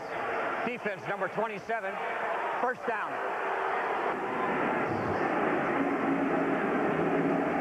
And right now, before that, I'm kind of surprised that the Oilers went no huddle here. The clock is not a consideration for them. They've got all kinds of time. Now they've got the first down on the 27, and that is a penalty. Willie Williams was all over Derek Mason. So the Oilers now, with a fresh set of downs with the football at the Seattle 27, they still have a timeout, and one of the best kickers in the NFL on the sidelines. Eddie George again. And Eddie George pushed out of bounds by Michael Sinclair. They say he didn't get out of bounds. Eddie George just gave up there about 2 yards from the sideline, went backwards, and that means his forward progress stopped in the field of play. And that's why the clock will keep running. You'll see here as he starts to turn up, right here at contact, he gives up, goes backwards, and lets up, and that means he was down at first contact. 56 seconds to go. Al Del Greco, 3 of 3 on the night. 26, 30, and 43-yarders. McNair, quick fire, broken up. I don't understand why they're throwing the football, Gus. This game should, in their minds, this game should already be won. They should be trying to run the clock down to absolutely no time left, get the Seahawks to use their timeouts in case something does go wrong, that they can't stop the clock for their own offense, and then kick the field goal. It's only a 46-yard field goal right now. Al Del Greco is automatic. His long this season is 48 yards. There's the man calling the plays, Les Steckel. Al Del Greco is long of 48 on the year. Third down and 10 from the 27. Now they run it with Eddie George, and George is shot down by Anthony Simmons. So Al Del Greco, this is why they pay him. He's 3 of 3, a 26-yarder, a 30-yarder, and a 43-yarder today. Seattle calls timeout. They're trying to conserve the time if Del Greco makes this. And let me tell you something. In this situation in the National Football League this year, there is no other kicker that you want kicking this other than Al Del Greco. He's absolutely perfect on the year. Came into this game 23 of 26. His longest miss, a 47-yarder, and this one will be right around that range. 47, 48 yards, depending on where they spot it. So let's see. It's been Al Del Greco's kicking that's allowed the Oilers to score every time they've gotten into the red zone. Take it back. This is a 43-yard attempt for Del Greco. Hendrick is holding. And it's up. And good. Del Greco nailed it. 4 for 4 on the day. And the Oilers take a 1-point lead. That keeps their playoff hopes alive. If they can hold on for 33 seconds, they're going to live to fight another week for the playoff, for that wild card playoff spot. Del Greco, 20 now, coming into today, 23 of 26. Now, 4 of 4 today. That's a great feeling when you've got a guy back there. You don't even have to sweat it. Watch Jeff Fisher as he sees the ball sail through. Jeff Fisher told us that they need to run the table if they want to get into the playoffs. He told us they need 10 wins. 10 wins they feel will get them in. And he talked about his kicker yesterday, Al Del Greco, and what a sensational job he's been doing all season long. And he's won this game for this team so far with 33 seconds to go. And the wild card race, Tennessee at 6-5. The Jets won earlier today. Miami is beating New Orleans. Oakland, they're trailing Washington. Buffalo, they're leading New England. A wild, wild card race in the AFC. So Hendrick kicking it off. Broussard from the 3. Broussard up over the 25-yard line to the 26. A 22-yard return. So John Kitna has to lead him down the field. And in 4 of Seattle's 6 losses, the Seahawks could have won or tied the game by scoring on their final possession. And as a starter, John Kitna, you stand as a backup, you stand on the sidelines and I wish I was the starter, I wish I could play.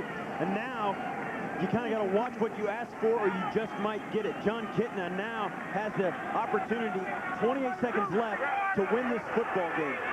They have 1 timeout remaining. Remember, Peterson has a 50-yarder today. Over the middle, McKnight. It's a catch. And they call timeout.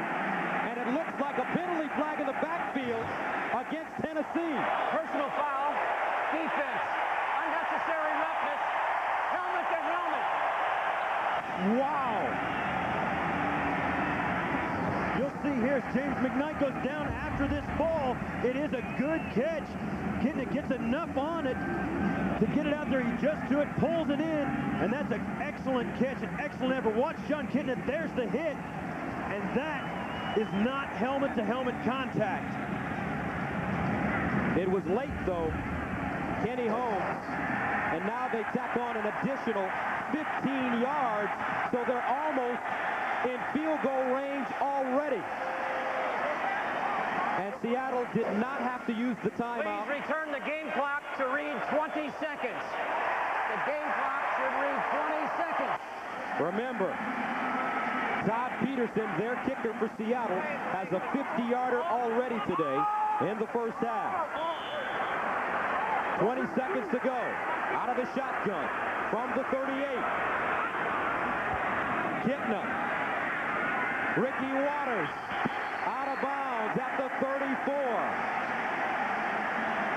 Don't forget, 60 minutes is coming up next, except on the West Coast and in the Mountain Time Zone. It will be seen at its normal time. 16 seconds to go. Oilers leading this game 18-17. Right now they're looking at a 52-yard field goal attempt for Peterson. His long on the season is a 51-yarder. 2 of 4 from 50-plus on the season. 2nd and 5. Kitna looking down the field. No catch. He did not have both feet in bounds. McKnight. With 12 seconds left on the clock, 2nd down at the 34-yard line. They've got to get a little closer. And this is a good no catch. He's got to get both feet in bounds. He doesn't have it. 1 foot and the other foot is out of bounds. That's an easy call for the official. Where do they have to go? They've got to get another 7 yards to get it to about down. They'll have to get it all the way down to about, actually only about right here, right there, to the 30-yard line, and they'll be a little bit, as close as they get, the percentage goes up. 3rd and 5.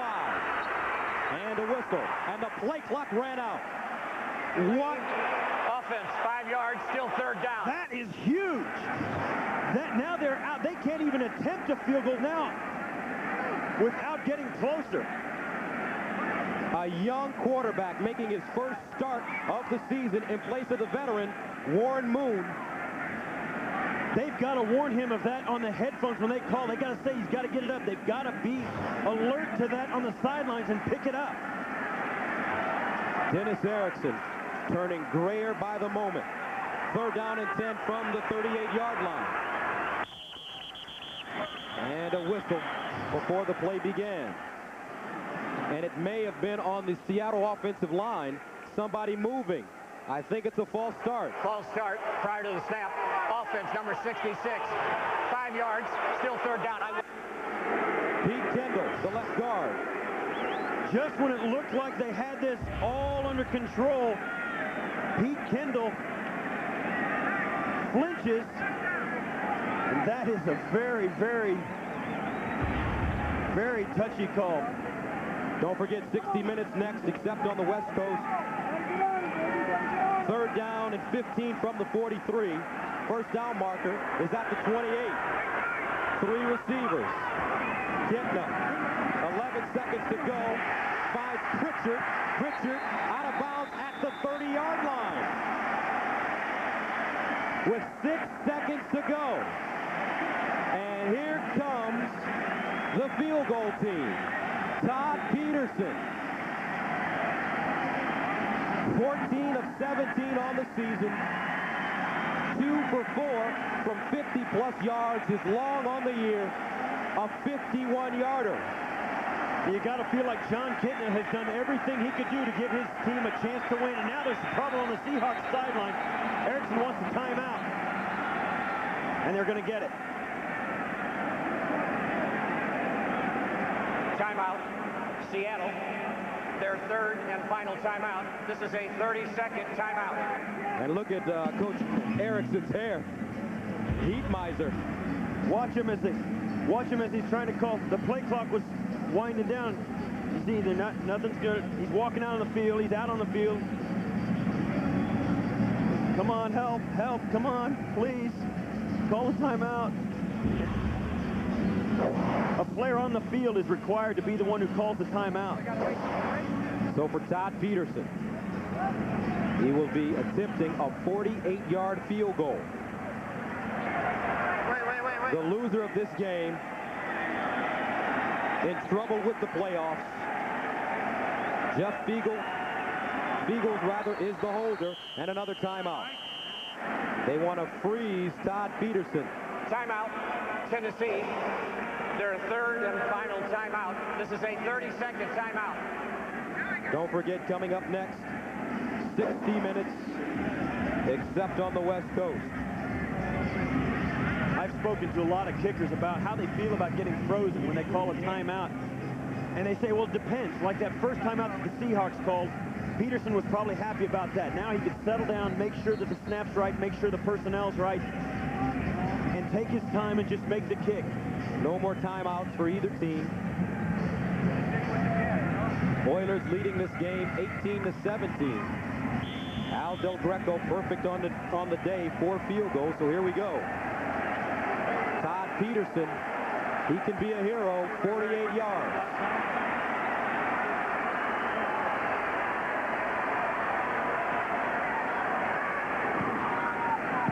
It's up. And good!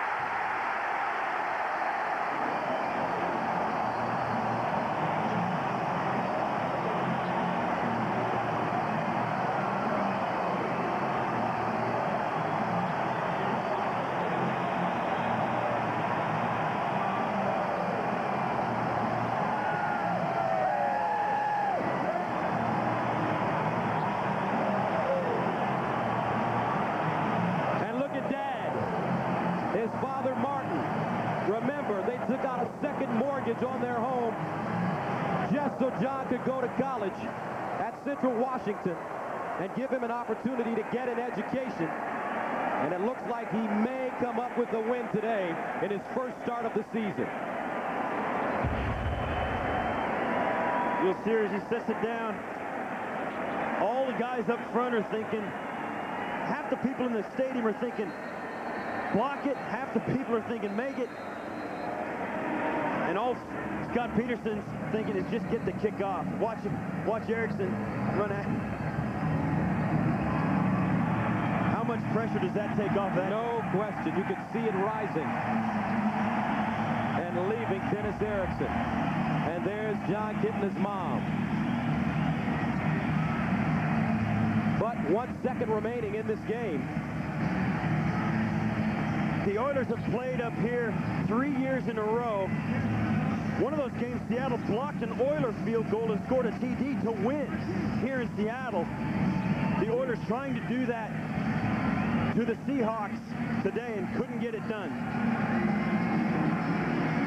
Fans on their feet here at the Dome. 1 second to go.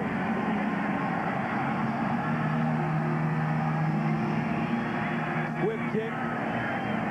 Fielded by Archie at the 15. Archie to Mason. Still running. Tosses it back to Roan. Let it go, and that's it. That is the ball game. The Seattle Seahawks behind that young man, John Kitna, who was 24 of 39, 298 yards, 2 touchdowns, and an interception. They have defeated the Tennessee Oilers 20-18.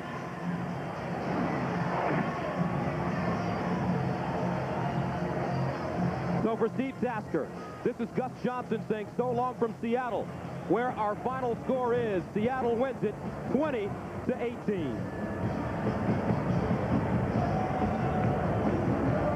A big day for John Kitna. This has been a presentation of CBS Sports.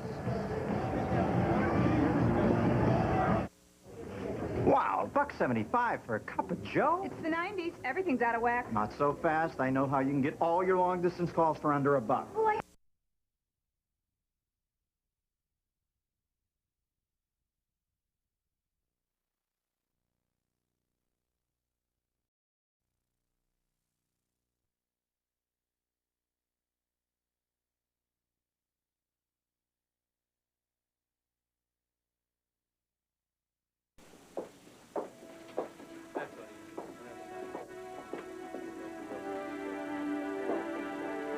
Right? Good. Now that left, come on. Left. Left. Good, real good. Good. Now the right. Right. Good. Good. Your left, come on. Left. Step, good step. Right.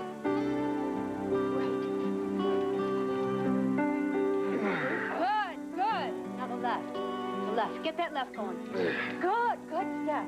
Wait a second. Let me try one by myself. Let me try. Go on. Okay, concentrate. The left. Left. You're doing it. The left. Oh, boy. The left. Let's go. Your left. Come on. Your left. Get that left. Come on. It's your left.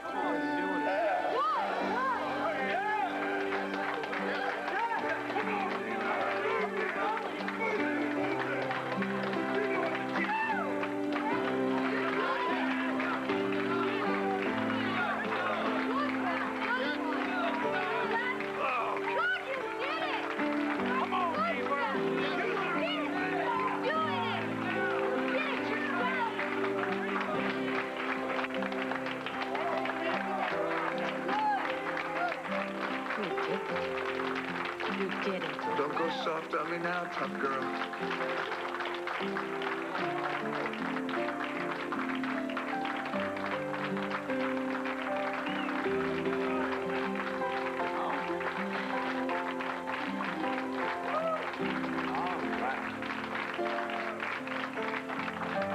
Deeper, you are too much.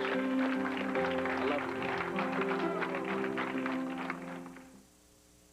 Rise and Walk, the Dennis Byrd story, starring Peter Berg, will continue.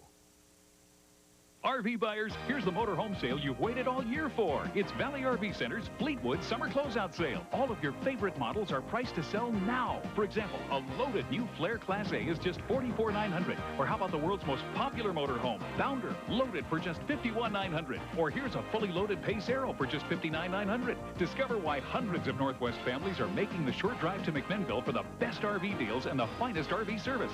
Valley RV Center. Low prices are just the beginning. Shoe Pavilion has done it again. The top brands you'll find at the finest stores like Saks, Macy's, and Nordstrom are now at Shoe Pavilion at up to 60% off. In fact, the prices are so low, the manufacturers won't even let us mention their names. Take these men's dress shoes. A major department store sold them for $125. The Shoe Pavilion price, less than half. These designer casuals sold for up to $125. At Shoe Pavilion, you'll save 60%. Just two of the great values now at Shoe Pavilion.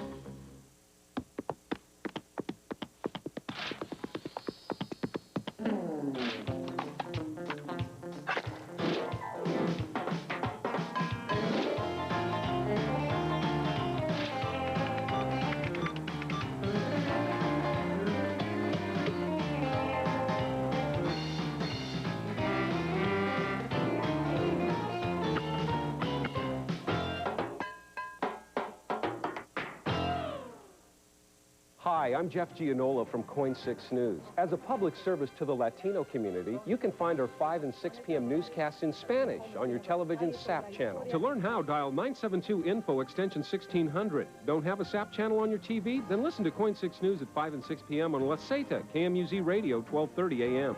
Hi, I'm Julie from Furniture Outlet in Swan and Hubbard. We're happy to serve the Latino community by sponsoring the Coin TV simulcast. Furniture Outlet, the friendly and fun place to save.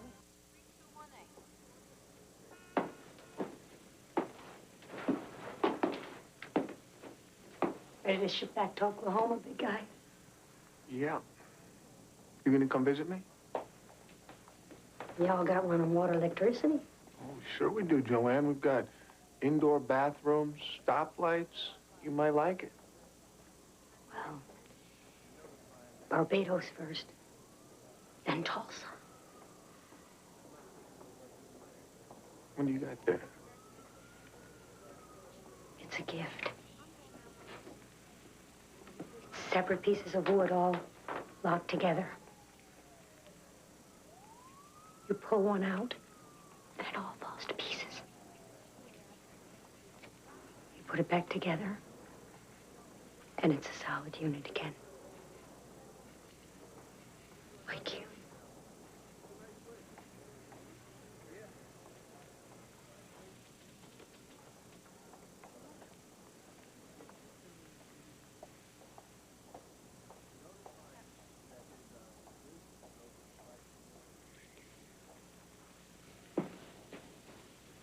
Thank you so much.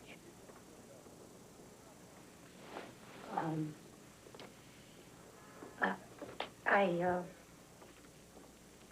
checked your therapist down at Old Tulsa there, and, well, he'll be all right. I mean, Not as good as you, right? Sure. But he'll do.